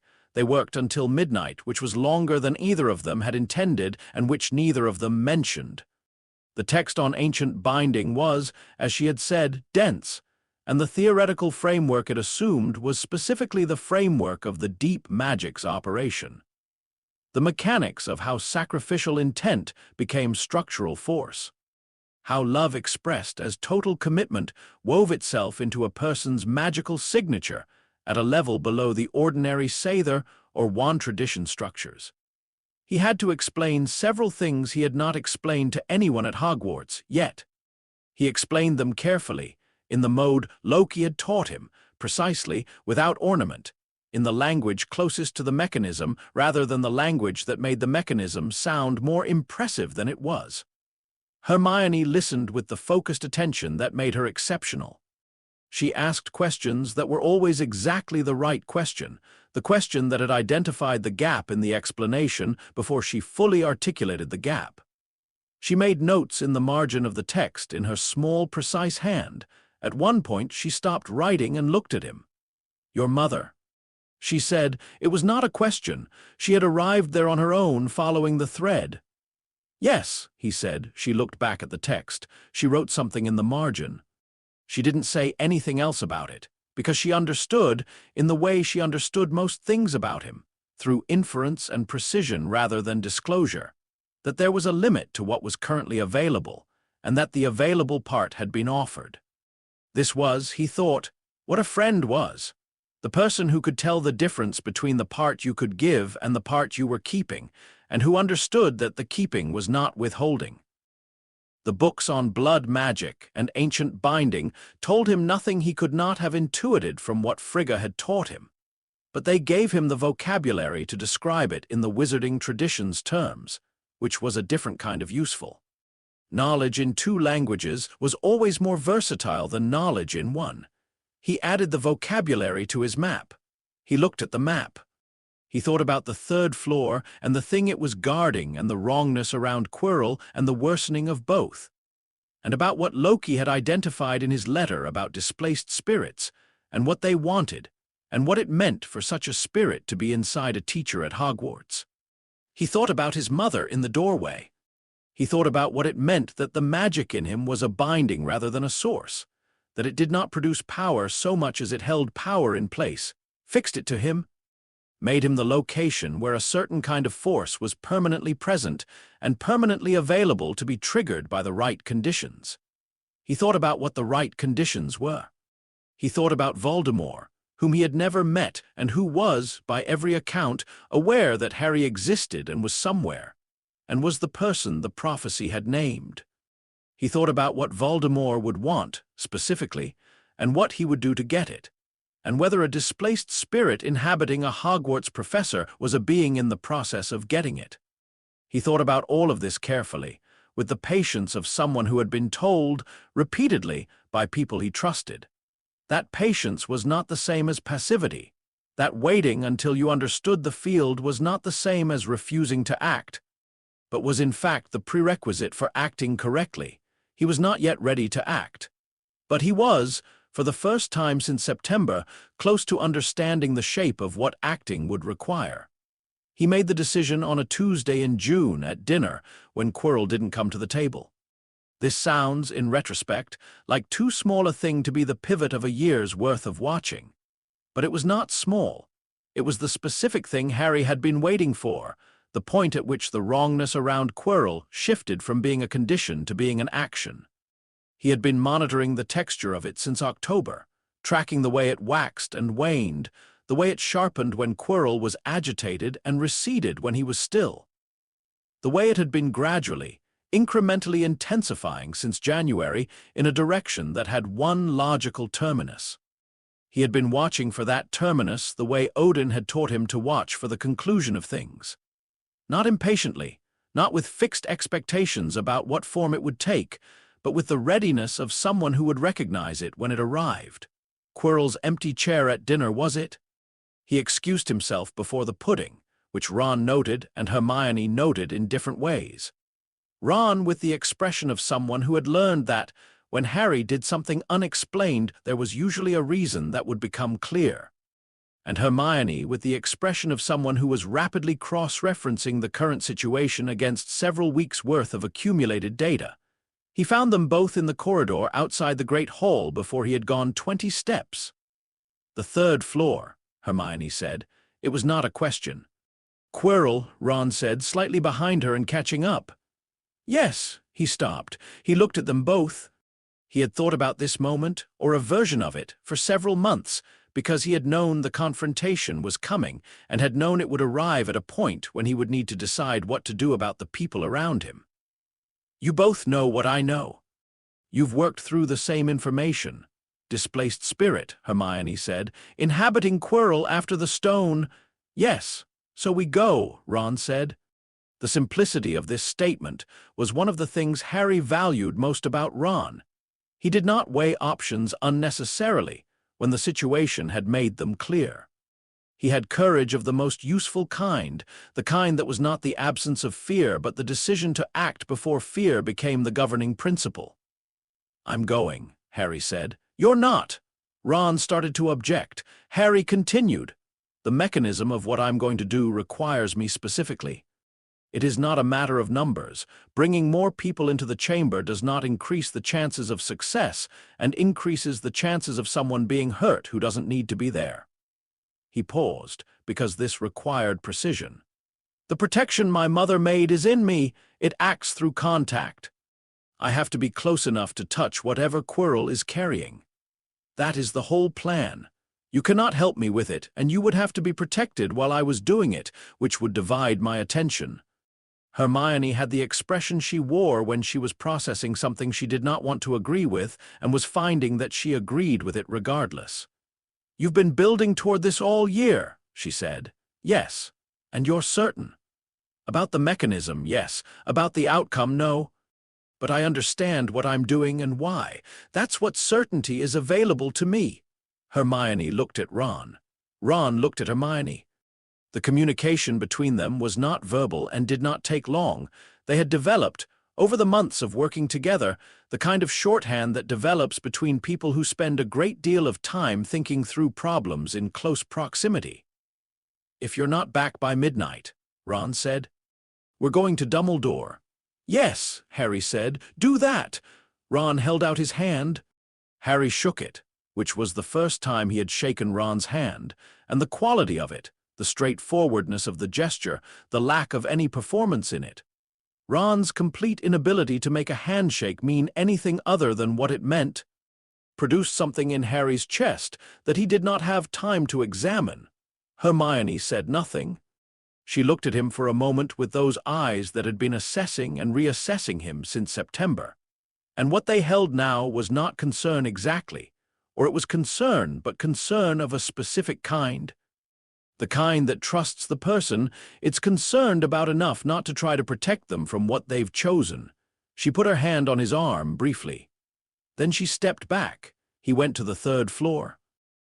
The trapdoor was where they had always known it was, behind the locked door that Hermione had opened in September with the casual competence of someone who considered a locked door a minor inconvenience rather than a deterrent.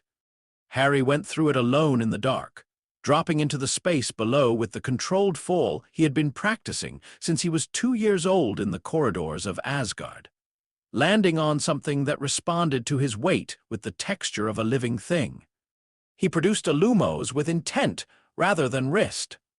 The light bloomed warmer and more specific than the standard charm, and showed him the devil's snare, which was an extraordinary piece of magical botany, a plant that had learned, at some point in its evolutionary history, that the most effective response to the arrival of something that threatened it was to increase the threat in the direction the thing was already moving. Panic it, and it consumed you. Frighten it, and it tightened. Present it with something that did not respond to the threat, and it had nothing to work with. He went very still. He let his weight settle into the plant rather than against it. He was Frigga's student, which meant he knew the difference between submission and stillness, between passivity and the conscious decision to be something the situation could not grip. The snare released him. He dropped further and found a room full of winged keys, which he crossed by broomstick. A school broom from the rack against the wall, charmed for this purpose.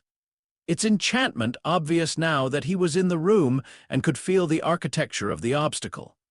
The right key was the one that had been used recently, which showed in the wear on its lock notches. He found it efficiently and moved on. The chess room was the most interesting. The pieces were human scale and carved from stone, and had the particular quality of enchanted objects that had been given a single instruction so completely that they had organized their entire existence around it.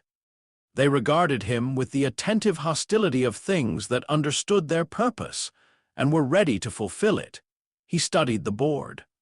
He had grown up with Loki, who considered chess an elegant system for thinking about deception, but a poor system for thinking about actual conflict, because chess assumed that both sides played by the same rules. He had grown up with Odin, who had shown him something different about strategy, not the chessboard version, which was the version most teachers used as a metaphor, but the version that preceded metaphor. You did not win by sacrificing your pieces correctly. You won by understanding the field well enough that sacrifice became unnecessary. He looked at the board for 3 minutes, which felt long in a room full of stone pieces waiting to move, and then he sat down in the chair at the edge and said to the White King, "I need to pass." The White King did not answer. It was a chess piece. It did not negotiate. Harry looked at the configuration. The challenge was not designed to be circumvented, it was designed to be played, and it was designed so that the playing required a sacrifice. The sacrifice was a feature, not a failure of design. The designer had assumed that whoever reached this room would play the game the way the game demanded to be played. The designer had not accounted for someone who had spent a year learning the specific Hogwarts tradition from outside it, while also carrying a decade of training in what Loki called the space outside the frame. He conjured a Patronus. The stag filled the chess room with silver light, and the chess pieces, which were enchanted for one thing and one thing only, encountered something they had no instruction for. Something that was not a player, not an opponent, not a piece. Simply a presence that existed in their space without participating in their system. The enchantment, confronted with input it could not process, defaulted to its simplest state. The pieces stood still. Harry walked through them to the door on the other side. The Patronus dissolved behind him. He did not stop to feel satisfied. This was not the chamber that required anything of him. The potions room was Snape's, and he solved it with the methodical patience of someone who had spent a year learning that British magical traditions were elegant in their small compass, and who had also read extensively about logical puzzles in the library, because Hermione had left a book about them on the table they shared with a small note that said you might find this relevant, and then said nothing more about it. He identified the correct bottle on the first pass through the rhyme, double-checked it against the size and temperature and smell of each option, and confirmed his answer before drinking it. The liquid was cold and tasted like something that had decided not to taste like anything, which was its own kind of taste. He felt himself become, briefly, part of the cold, the stone of the fire's containment, the absence of heat at his core, and then he was through, and the fire was behind him, and the final chamber was before him. He had been to the final chamber once before, in his mind, not physically, but in the careful reconstruction he had been building since November, using Loki's letters and Hermione's books and his own understanding of how the pieces fit together. He had known Dumbledore had moved the mirror here. He had known the stone was inside it. He had known that the mirror's enchantment was designed so that only someone who wanted to find the stone without using it could retrieve it. A mechanism of intent, which was why it was a mirror and not a vault, because the mirror could read what the vault could not. What he had not known, until he stepped into the chamber, was what it would feel like to encounter Quirrell in a room this size with no other people in it. The wrongness hit him immediately, not as a smell or a sound, but as the quality he had been monitoring all year made suddenly, completely manifest, the wrongness of two things occupying one space. The dissonance of a soul that did not belong in the body it was inhabiting, and that had been there long enough to have changed both itself and the host in ways that were becoming irreversible. Quirrell was standing at the mirror. He turned when Harry entered. "You!" Quirrell said. The stutter was gone. Harry had expected this. The stutter was a performance, one of many things about Quirrell that were not what they appeared, but its absence still changed the quality of the room because it meant they were past the performance and into the thing itself. "Yes," Harry said. He walked further into the chamber. He was making an assessment as he walked. The room's dimensions, the position of the mirror and Quirrell relative to the entrance, the specific quality of the wrongness, and what it told him about the displaced spirit's current state, whether Quirrell was armed in any conventional sense. He took in all of this and kept walking until he reached a distance that was close enough for conversation and far enough that Quirrell could not immediately close it. Then he stopped. "You've been watching me," Quirrell said. "All year. Yes, you know what I am." "I know what you're carrying," Harry said. "I know what it wants." Quirrell's face shifted, not into an expression exactly, but into the space where an expression would have been if there were only one person behind it. "Do you, the boy who lived, come to be a hero?" "I didn't come to be a hero," Harry said. "I came because something in this castle has been getting louder since January, and because Dumbledore arranged this room so that a child would be the last line of defense, which is a plan I find philosophically objectionable. And because I've had most of a year to understand what I can do and what you can't, and the gap between those two things is the entirety of what I need." Quirrell, or the thing using Quirrell, was very still. Then the voice changed. It was still Quirrell's mouth and Quirrell's vocal architecture. But the voice that came out of it was different in the specific way that the wrongness was different from any ordinary wrongness.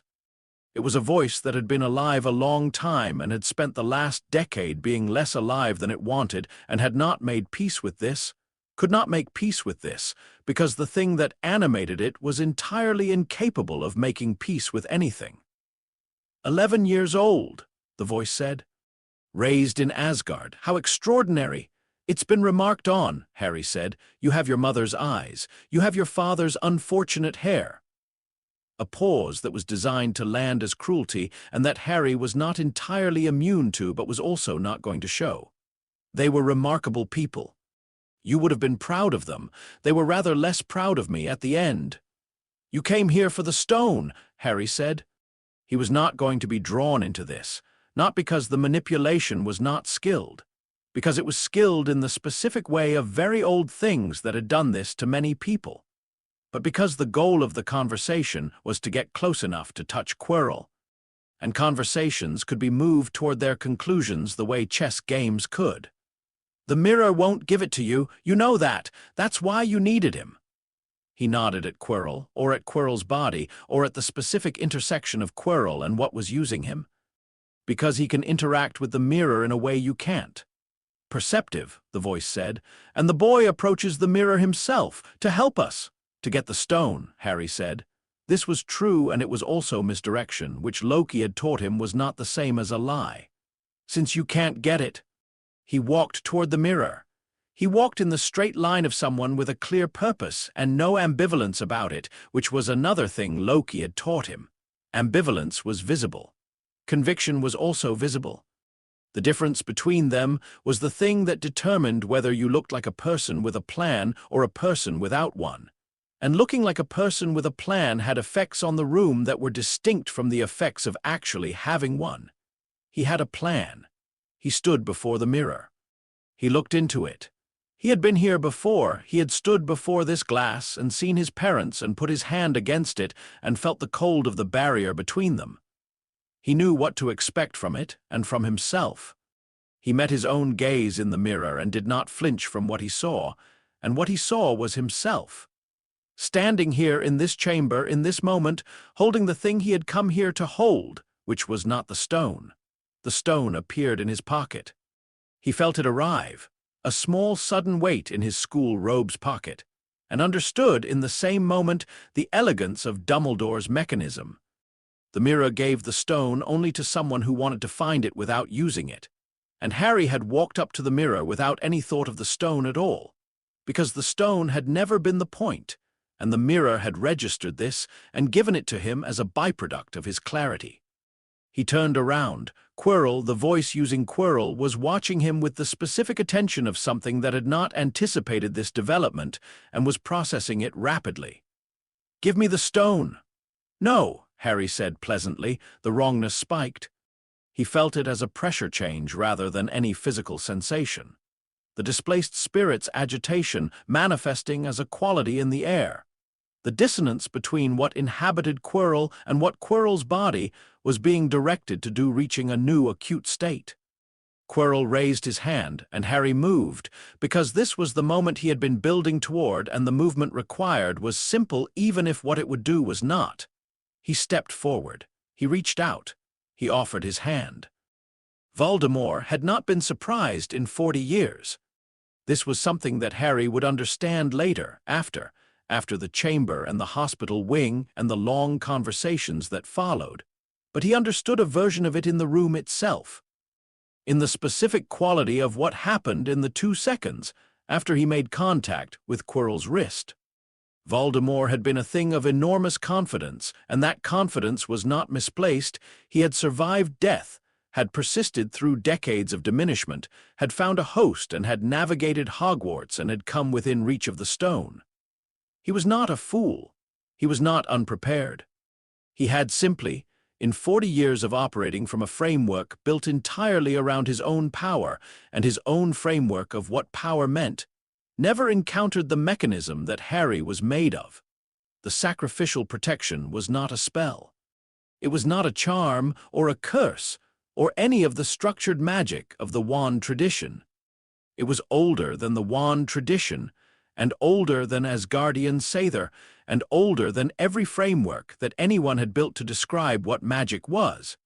And it did not respond to Voldemort the way spells responded to spells, with counteraction, with resistance, with the back and forth of structured force.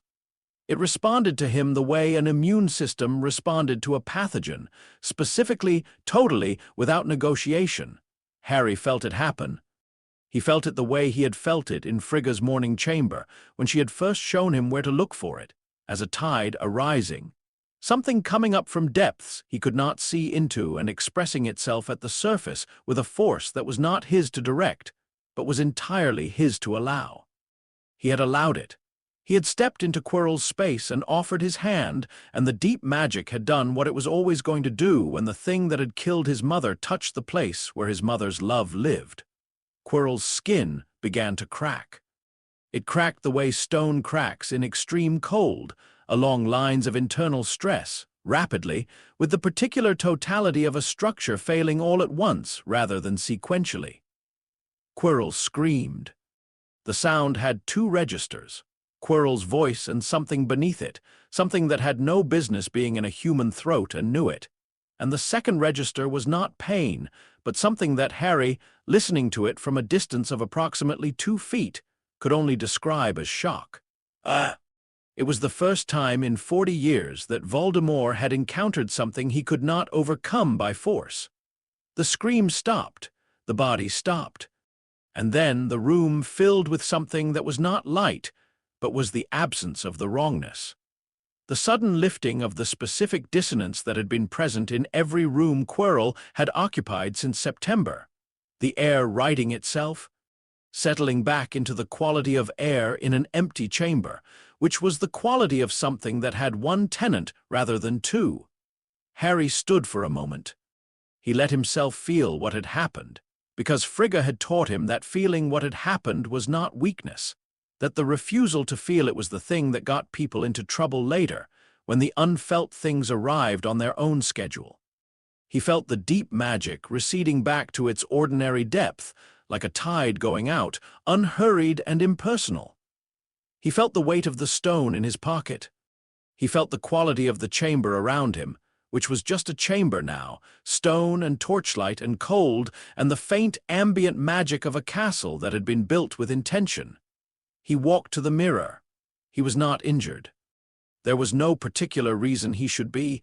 The protection had not been directed at him, and he had not needed to do anything that his body was not capable of doing. He had walked across a room and held out his hand. In another life, in another story, this would have required courage. In this one, it had required only the willingness to understand the mechanism and trust the understanding. He looked into the mirror. His parents were there, which he had known they would be. The mirror showed desire, and he had not stopped desiring the impossible just because he had walked away from it in December. The wanting was not diminished. It was simply placed correctly now, in the part of him where things that were true lived without needing to be acted on. His mother looked at him. He had thought about what he would feel if he saw them again, knowing what he knew now, knowing their names, their faces, the specific weight of the choice his mother had made on the last night of her life. He had thought he would feel grief, which he did, but underneath the grief was something else, something that was harder to name. Not gratitude, that was too small, too much the register of a transaction, and this was not a transaction, something more like recognition. The recognition of someone who has been given something so large that the giving and the receiving are the same thing. His mother's eyes were exactly his eyes. He nodded at her once. She nodded back. He looked at his father, at James Potter's face, which was his face with adjustments that time would make to him too, in the fullness of it. James Potter looked at him with the expression Harry had no name for, the one he had seen in the mirror in December, and had been unable to read from a distance. He could read it now. It was the expression of someone who had wanted to see a specific thing, and was seeing it, and had not expected to be given this. Not seeing his son alive. Some part of James Potter's expression said he had known that much, had believed that much, had held onto the belief with the particular stubbornness of people who love very specifically and refuse to let the love become smaller than the loss. What he had not expected to see was who his son had become. What he had not expected was this. Harry looked at them for a moment longer.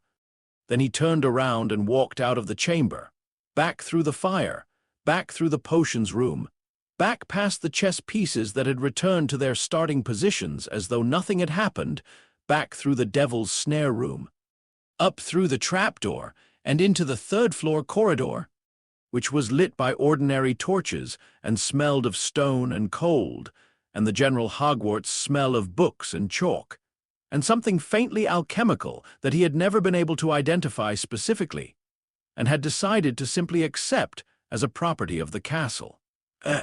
He put the stone in his pocket alongside the other stone. There were two, because he had gotten one from the mirror, and had not thought about what to do with the one Dumbledore had presumably intended to be retrieved.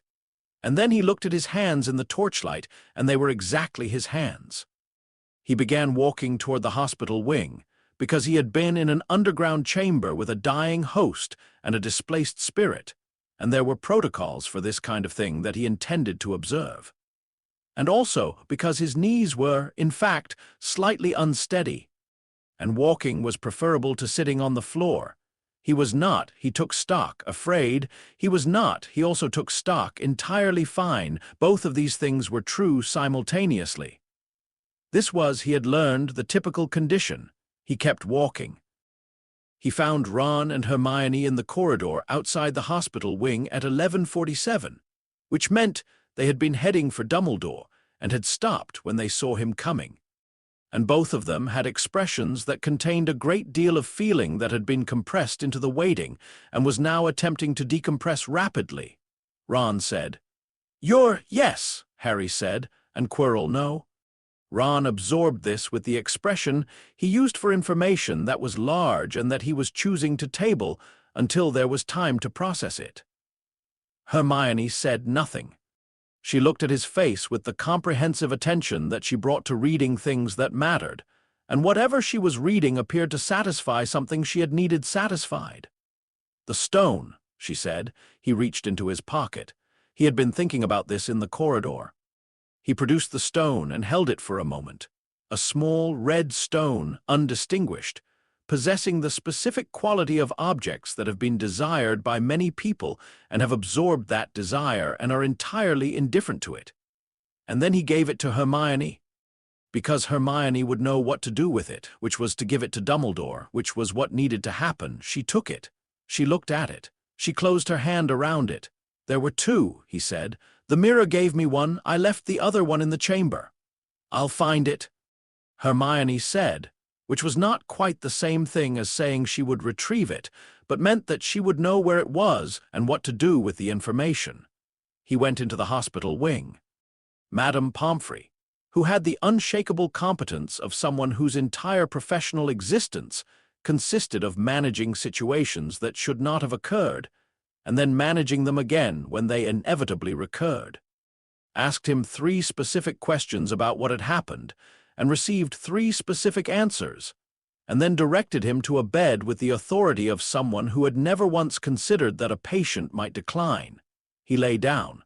He was not particularly tired. He was not particularly anything, which was itself a condition worth noting. He had expected, going into the 3rd floor, to feel something definitive on the other side of it, some clear emotional resolution. The way finales in stories produced something complete. What he felt instead was the slightly suspended quality of something that was not yet finished, that had reached an ending but knew that endings were beginnings in a different register. Voldemort's spirit was expelled. He had not destroyed it. He had not been trying to destroy it. He had been trying to expel it from a host that could not survive containing it, which he had accomplished. The spirit was somewhere. It would find another way. He had bought time, which was a different thing from winning. And the difference between those 2 things was the thing that would define whatever came next. He looked at the ceiling of the hospital wing, which was the ceiling of a very old building that had seen a great deal, and communicated this primarily through the quality of its stone. And he thought about his mother in a doorway and his father's expression in the mirror, and the way the deep magic had risen like a tide and expressed itself without his direction. He thought about what Odin had said in the observatory when he was 9. "They died protecting you. That is sufficient honor for now." He thought that he now knew what for now had been carrying. He thought about what now was. He closed his eyes. Outside, in the corridor, Ron and Hermione were talking in the register of people who had things to process, and were processing them in the only way available, which was in proximity to each other, quietly, in the direction of something that would eventually be understanding. The hospital wing was quiet. The castle breathed around him. He slept.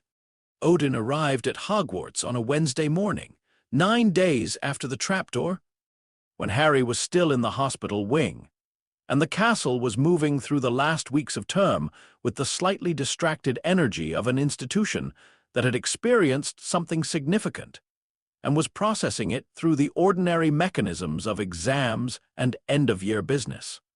He did not use the front gate. The Bifrost opened in Dumbledore's office at 7:43 in the morning because Heimdall could see everything, including the layout of the castle's interior. And Odin had decided that the front gate was not the correct entrance for this particular conversation. The Bifrost closed behind him. He looked around the office, the portraits of former headmasters, the various instruments, the shelves of curious objects, the enormous desk, with the comprehensive attention of someone who read rooms the way others read texts. He sat down in the visitor's chair. He sat in it the way he sat in his throne. with the weight and stillness of someone for whom no chair was unfamiliar, and no room was not, in some sense, his room.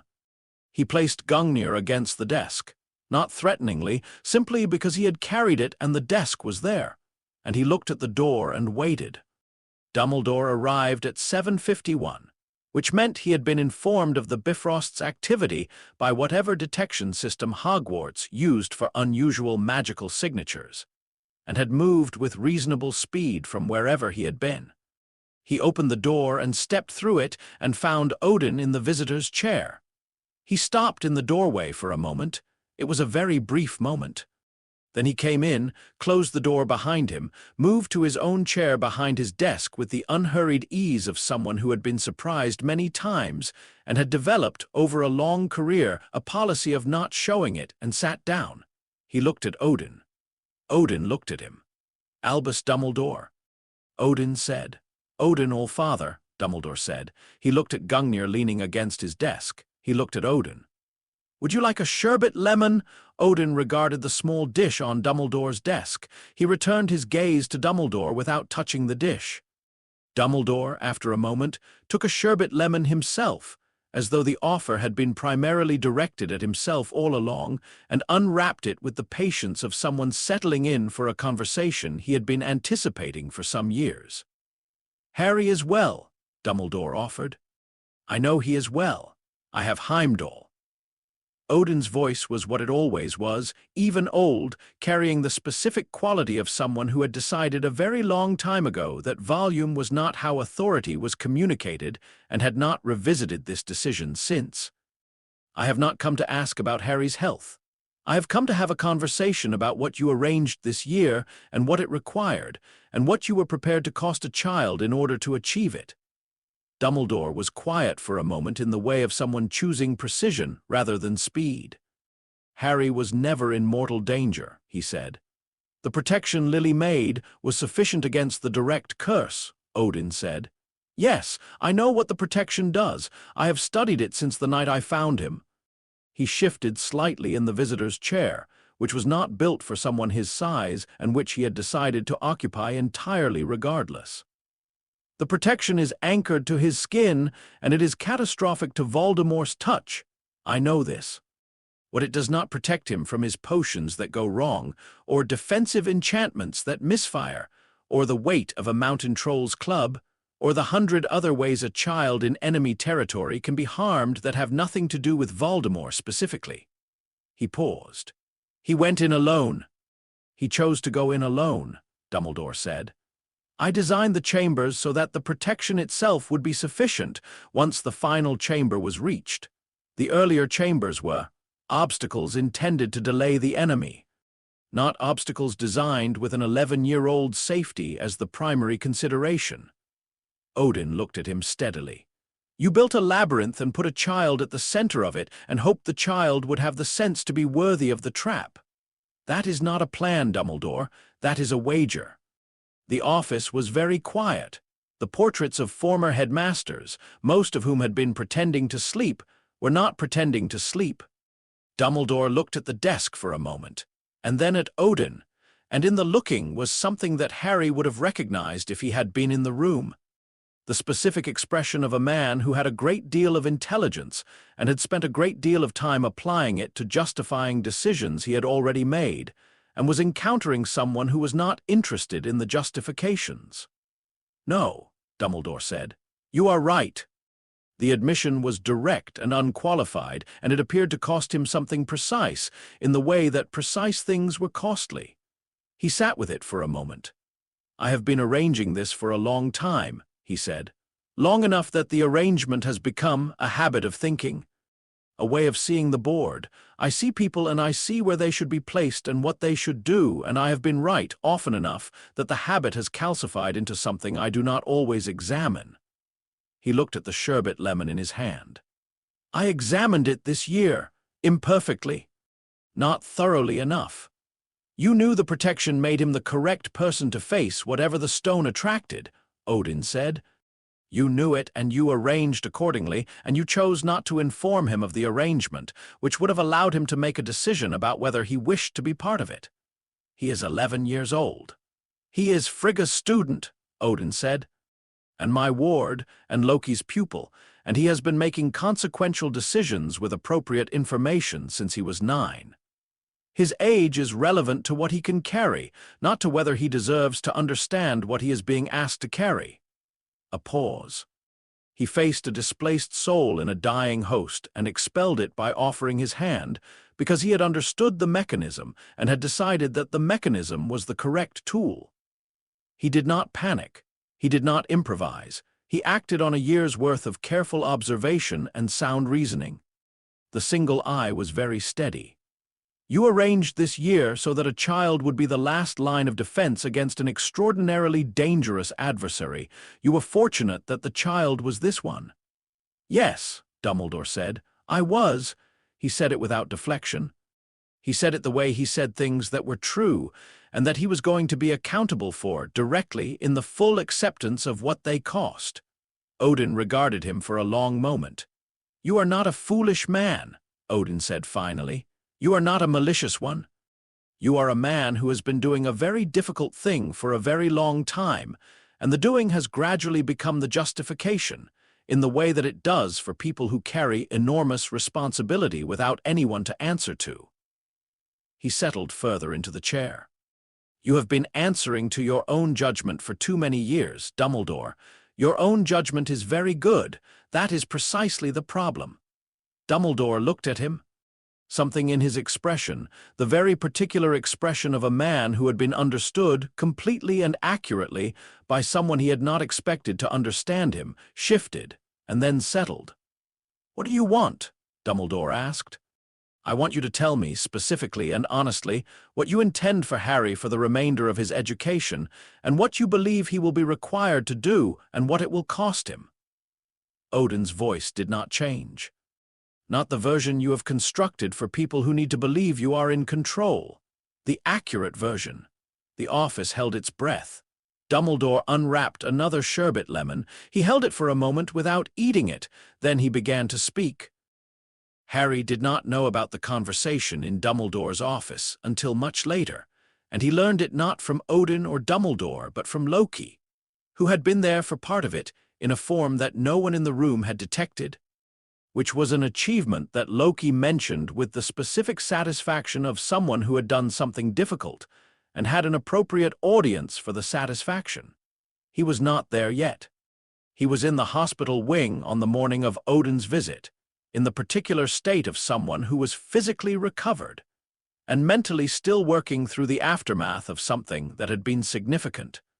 Madame Pomfrey had declared him physically uninjured, which was accurate, and had kept him for observation anyway, which he understood as her version of the same instinct that sent Frigga to touch his face after any notable event, the need to confirm the evidence of the eyes with the evidence of the hands. He was reading.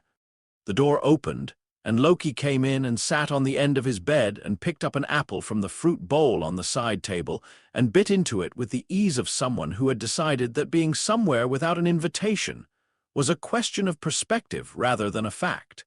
Harry put his book down. You're here, he said. Observant, Loki said. You're here in person. Also observant, he ate his apple. The mirror has limited fidelity for certain kinds of communication. Harry looked at him. Loki ate his apple and did not look back, which was the version of looking back that Loki used when what he was feeling was not something he wanted observed directly. You came through the Bifrost, Harry said. Heimdall was cooperative. You left Asgard. I leave Asgard periodically, Loki said. It is not a significant event. You never leave Asgard. Loki finished his apple and set the core on the side table with the care of someone establishing a topic of conversation that was not the current one. You faced a displaced soul in a failing host, he said, and won by making physical contact. Yes, I am proud of you. He said it the way he said things he had decided to say, despite having complicated feelings about saying them, directly, without embellishment, with the specific quality of something being transferred from one person to another at some cost to the transferring person. And also furious with you. Those seem compatible, Harry said. They always are. He picked up a second apple. The plan was correct, the execution was correct, the identification of the mechanism and the willingness to trust it correct. The part where you went alone into a chamber with a Voldemort-occupied host without informing anyone with the authority to do something about it. Loki is the part that I am furious about. I told Ron and Hermione.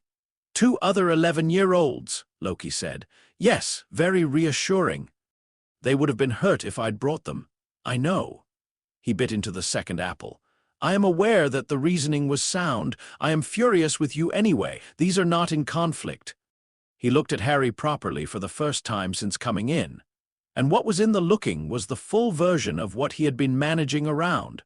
The Loki version of the thing that Thor expressed by lifting people off the ground, and that Frigga expressed by touching faces. His version?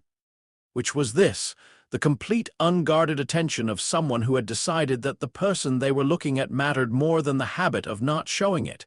Harry sat with this for a moment. Tell me you knew the mechanism completely, Loki said. Not that you believed it, that you knew. I knew the mechanism, Harry said. Loki, I had your letters and Hermione's books and 10 years of Frigga's teaching. I knew what the protection was and what it did and what the conditions for its activation were. I was not, he paused. I was not reckless. I was not brave in the way that precedes thinking. I understood what I was doing. Loki looked at him for another moment, then he nodded once, which was the Loki equivalent of an enormous concession. Good, he said. That is all I needed to hear. He put the second apple down, half finished. There were 2 stones. Yes, the mirror gave me one, because you went to it without wanting to use it. I didn't go to it for the stone at all, Harry said. The stone was incidental. I know. Something in Loki's expression moved, briefly, in the direction of something he was not going to say aloud, and which Harry was not going to push on. Dumbledore's mechanism was elegant. The mirror as the final guardian, using desire itself as the criterion for access. If you want the stone for use, you cannot have it. If you want it but not for use, it comes to you. He picked up the apple again and turned it over. He is a more interesting designer than I expected. He arranged for a child to be the failsafe, Harry said. Odin is here. Yes. Loki's expression settled into the direction of someone who has been watching a chess game develop for several moves and has an opinion about how it will conclude. They are having a conversation. About me. Among other things. Harry looked at him. You were in the room. I was in the room in a form that did not require an invitation, Loki said without any particular inflection. Yes. And Dumbledore told Odin the truth, Loki said. All of it. What he intends, what the prophecy contains in full, what he believes will eventually be required. He paused. Odin listened. What did Odin say? Loki was quiet for a moment that had a specific weight, the weight of a thing that needed to be said precisely or not at all. He said, Loki said carefully, that the difference between a plan and a wager was whether the person at its center had been consulted. He looked at Harry. And then he listened to the rest, and then he said, another pause. He said that the magic in you was extraordinary and old, and that he had known since the first night that your life would require things of you that he could not predict or protect you from. And that he had not been trying to protect you from that. He had been trying to give you what you needed to meet it. Harry was quiet. He also said, Loki continued more quietly, that the woman who made the protection had done something that no tradition he was aware of had an adequate framework for. And that if her son was the kind of person who went alone into a chamber at 11 years old and offered a hand to something that had killed her, he thought the tradition she had begun might be worth understanding better. Harry looked at the window. The Scottish summer light was coming in at a long angle, pale and specific. He said she began a tradition, he said. He said it the way he says things he is certain of, Loki said. Which is the way he says most things. But this one, yes. I think he meant it differently than he means the things he says to mean them. They were quiet for a moment. I found out, Harry said. About the mirror, about who they were. I know. Loki's voice was even. I knew when you sent the letter. You sent me to Odin. Yes, you knew before that, when I described the portrait and you had it sent to my room. Harry looked at him. How long had you known? Loki was quiet for a moment that was not evasion, but the particular silence of someone deciding how honest to be about something they were not proud of. Since the first year, he said. I found the records, the Potter's records, the whole history, when I was compiling the research on your origin. Before you were old enough to ask.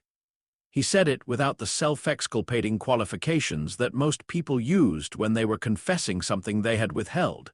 He said it the way it was. I knew who they were. I told myself it was Odin's decision when to tell you. I told myself you needed to grow into yourself first. He paused. Both of these things were true. Neither of them was the whole truth. What was the whole truth?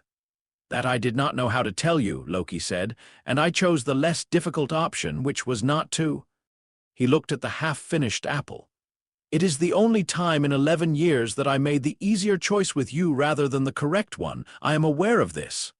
Harry sat with this for a long time. Everyone knew enough, he said. It was not quite a question. Everyone knew enough, Loki said. No one told you enough. He looked at Harry with the clear eyes he used for things that mattered. I am sorry for my part in that. This was, Harry thought, the most honest thing Loki had said to him in 11 years of honesty and deflection and precision, and occasionally, strategically, something that was not the whole truth. He heard it the way it was intended, as a statement given at cost without qualification in the register of something that was not going to be taken back or softened after the fact. Thank you, he said. Loki nodded once. He finished his apple. The last days of term had the quality that last days always had, compressed, slightly unreal, full of a feeling that was both conclusion and threshold. Exams were sat and marked. House points were counted. Gryffindor won the House Cup with a calculation Harry watched Dumbledore perform and understood was partly genuine, and partly the shape of a message being communicated through the medium of a point tally. He said goodbye to Hogwarts the way he said goodbye to all important places. By being in them, fully, for the last available moments before the being in them was over. He walked through the corridors on the final evening and let them be what they were, old, lit, particular, full of the accumulated character of something that had been doing a specific thing for a very long time and was good at it. Hermione hugged him at the station, which she did with the same directness she brought to everything, an action decided upon and executed, not performed. Right, she said, I will. About the things that are happening, she said, which meant she was already thinking about what came next and was folding him into that thinking. Not just the ordinary things, the relevant ones. I know which things are relevant, he said. I know you do. She stepped back. Have a good summer, Harry. Ron shook his hand with both of his, which was a Ron-specific handshake that communicated several things including, I am glad you exist. I am glad we are friends. I was frightened, and I will not say so directly because that is not how I do things. Be careful, come back. Mums invited you to the Burrow, Ron said. If you want, in August maybe. Yes, Harry said, I'd like that. He meant it. He was, he noted, someone who meant things more specifically than he had at the beginning of the year, someone for whom the ordinary words had become more precisely calibrated to actual feeling, which was something that Hogwarts had done to him, or that the year had done to him. The year with its mirrors and its chambers and its letters and its chess rooms and its specific grief delivered through specific mechanisms. He boarded the express. He found a compartment. He watched England go past in the summer version of itself, which was abundant and slightly impractical. Fields and hills and small clustered settlements and the enormous unhurried sky. And he thought about what he was returning to and what he was leaving and the fact that he was, genuinely, both things. Asgard was gold in the summer, as it always was.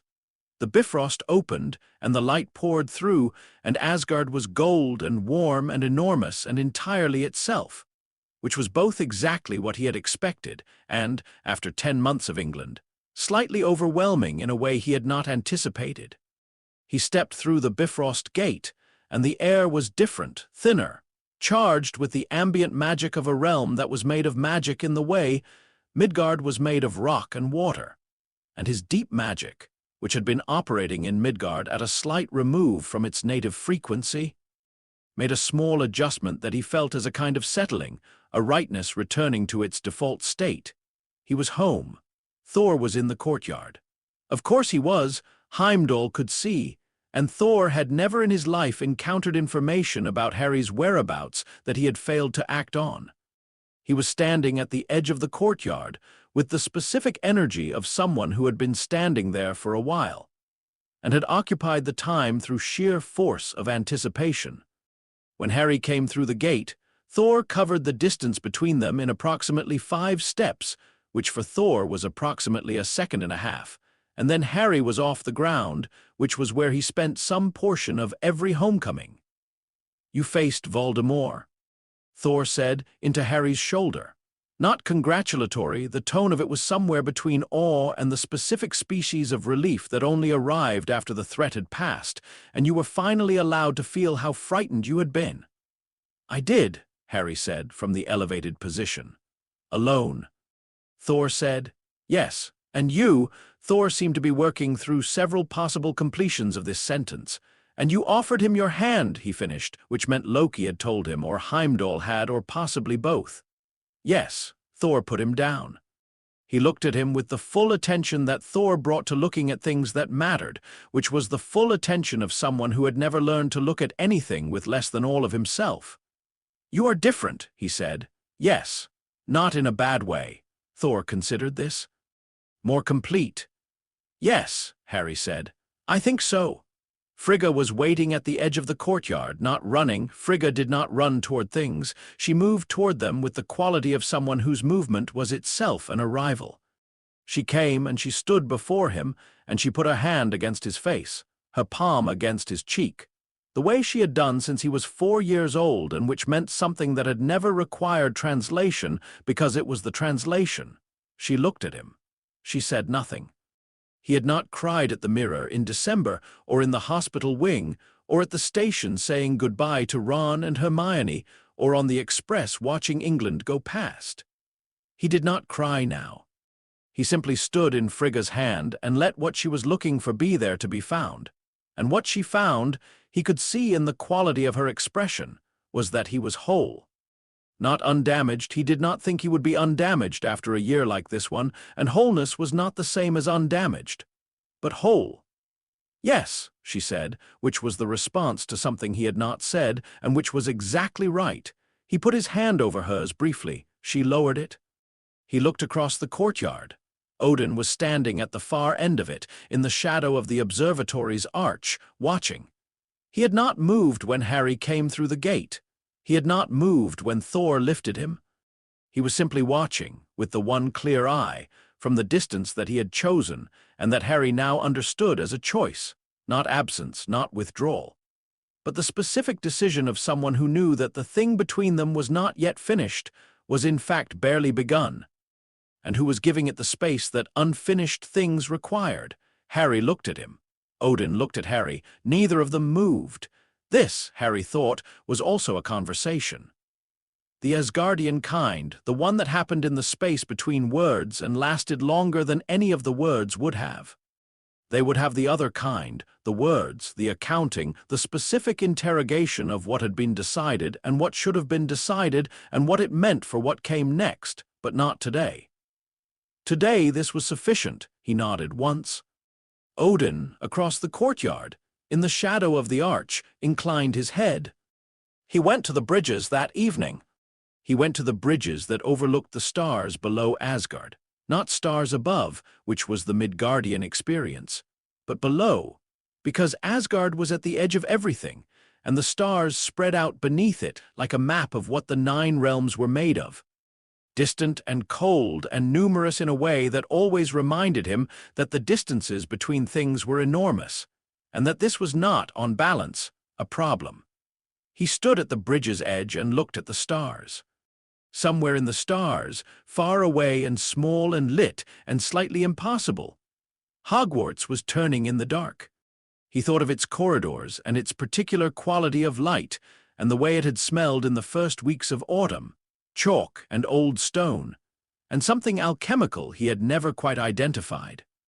He thought of Hermione's notes in the margins of borrowed texts and Ron's handshake, and the mirror in its room with the gold frame and the invitation that he had understood too late, and then understood exactly at the right time. He thought of Professor McGonagall's version of approval and Professor Snape's version of hostility, and the way neither of them was what it appeared on the surface.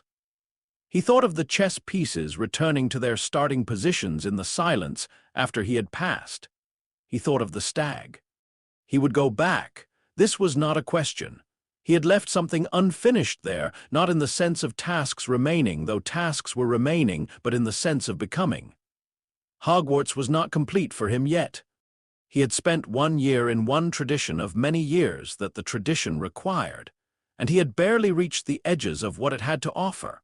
And what it had to offer was, even with its smallness, even with its insularity and its limited theoretical framework, and its tendency to assume it was the entirety of something that was much larger, genuinely extraordinary in the specific ways that small things were sometimes extraordinary, by precision and depth, and the accumulated knowledge of people who had spent centuries committed to understanding one aspect of the world. He would go back, and he would learn it properly. Not for Dumbledore's plan, whose shape he now understood in broad outline, and which would require from him things he was not yet ready to examine directly, but was not, either, pretending he did not know were coming. Not for the wizarding world, which had stories about him that were not his stories, and which would need, eventually, to encounter the actual person rather than the story. Not even for the prophecy, which named him and which he held at the same careful distance he held all instruments of fate, as information about what was possible, not as the definition of what was necessary for his parents. For Lily Potter, who had stood in a doorway and made the oldest magic in existence out of the complete commitment of one person's life to another, and who had thereby woven into her son something that no training and no tradition and no plan of Odin's or Dumbledore's had made. Something that was simply his, specific to him, the particular frequency of love expressed as sacrifice at which his deep magic operated. For James Potter, who had looked at him from inside a mirror with the expression of a man who had wanted to see a specific thing and been given it. And for himself, for the self that had been more than one thing since before he could walk, that had grown up between Thor's warmth and Loki's precision and Frigga's clarity, and Odin's patience into something that none of the traditions he lived in could entirely account for. Something that did not have a category yet, that was still in the process of becoming whatever it was going to be. He stood on the bridges of Asgard in the summer evening and looked at the stars below and breathed the thin gold air and let all of it be what it was, both worlds, both selves. The deep magic and the wand magic and the combat training and the patience practice and the grief and the love and the year that had been the most significant year of his life, which was a statement that also contained the implication that there would be other significant years, harder ones, years that would require the things this year had built in him. He was ready for that. Not in the sense of having no fear, he had the ordinary fears of someone who understood enough about what was coming to know what it would cost, but in the sense of being prepared, standing on a specific ground, knowing what the ground was made of, knowing that the ground had been built by people who loved him into something that would hold. He looked at the stars for a while longer, then he turned around and went back inside. There was still the summer. There was Ron's invitation to the burrow, and there were letters to write to Hermione about several unresolved theoretical questions. And there was the conversation with Odin that was waiting in its correct time. And there was Thor wanting to teach him something on the training yard and Frigga's morning practice and Loki's library, and the long gold Asgardian summer days that were, whatever else they were, his. He went inside. He was 11 years old, and he had been more than one thing since before he could walk, and he was not finished.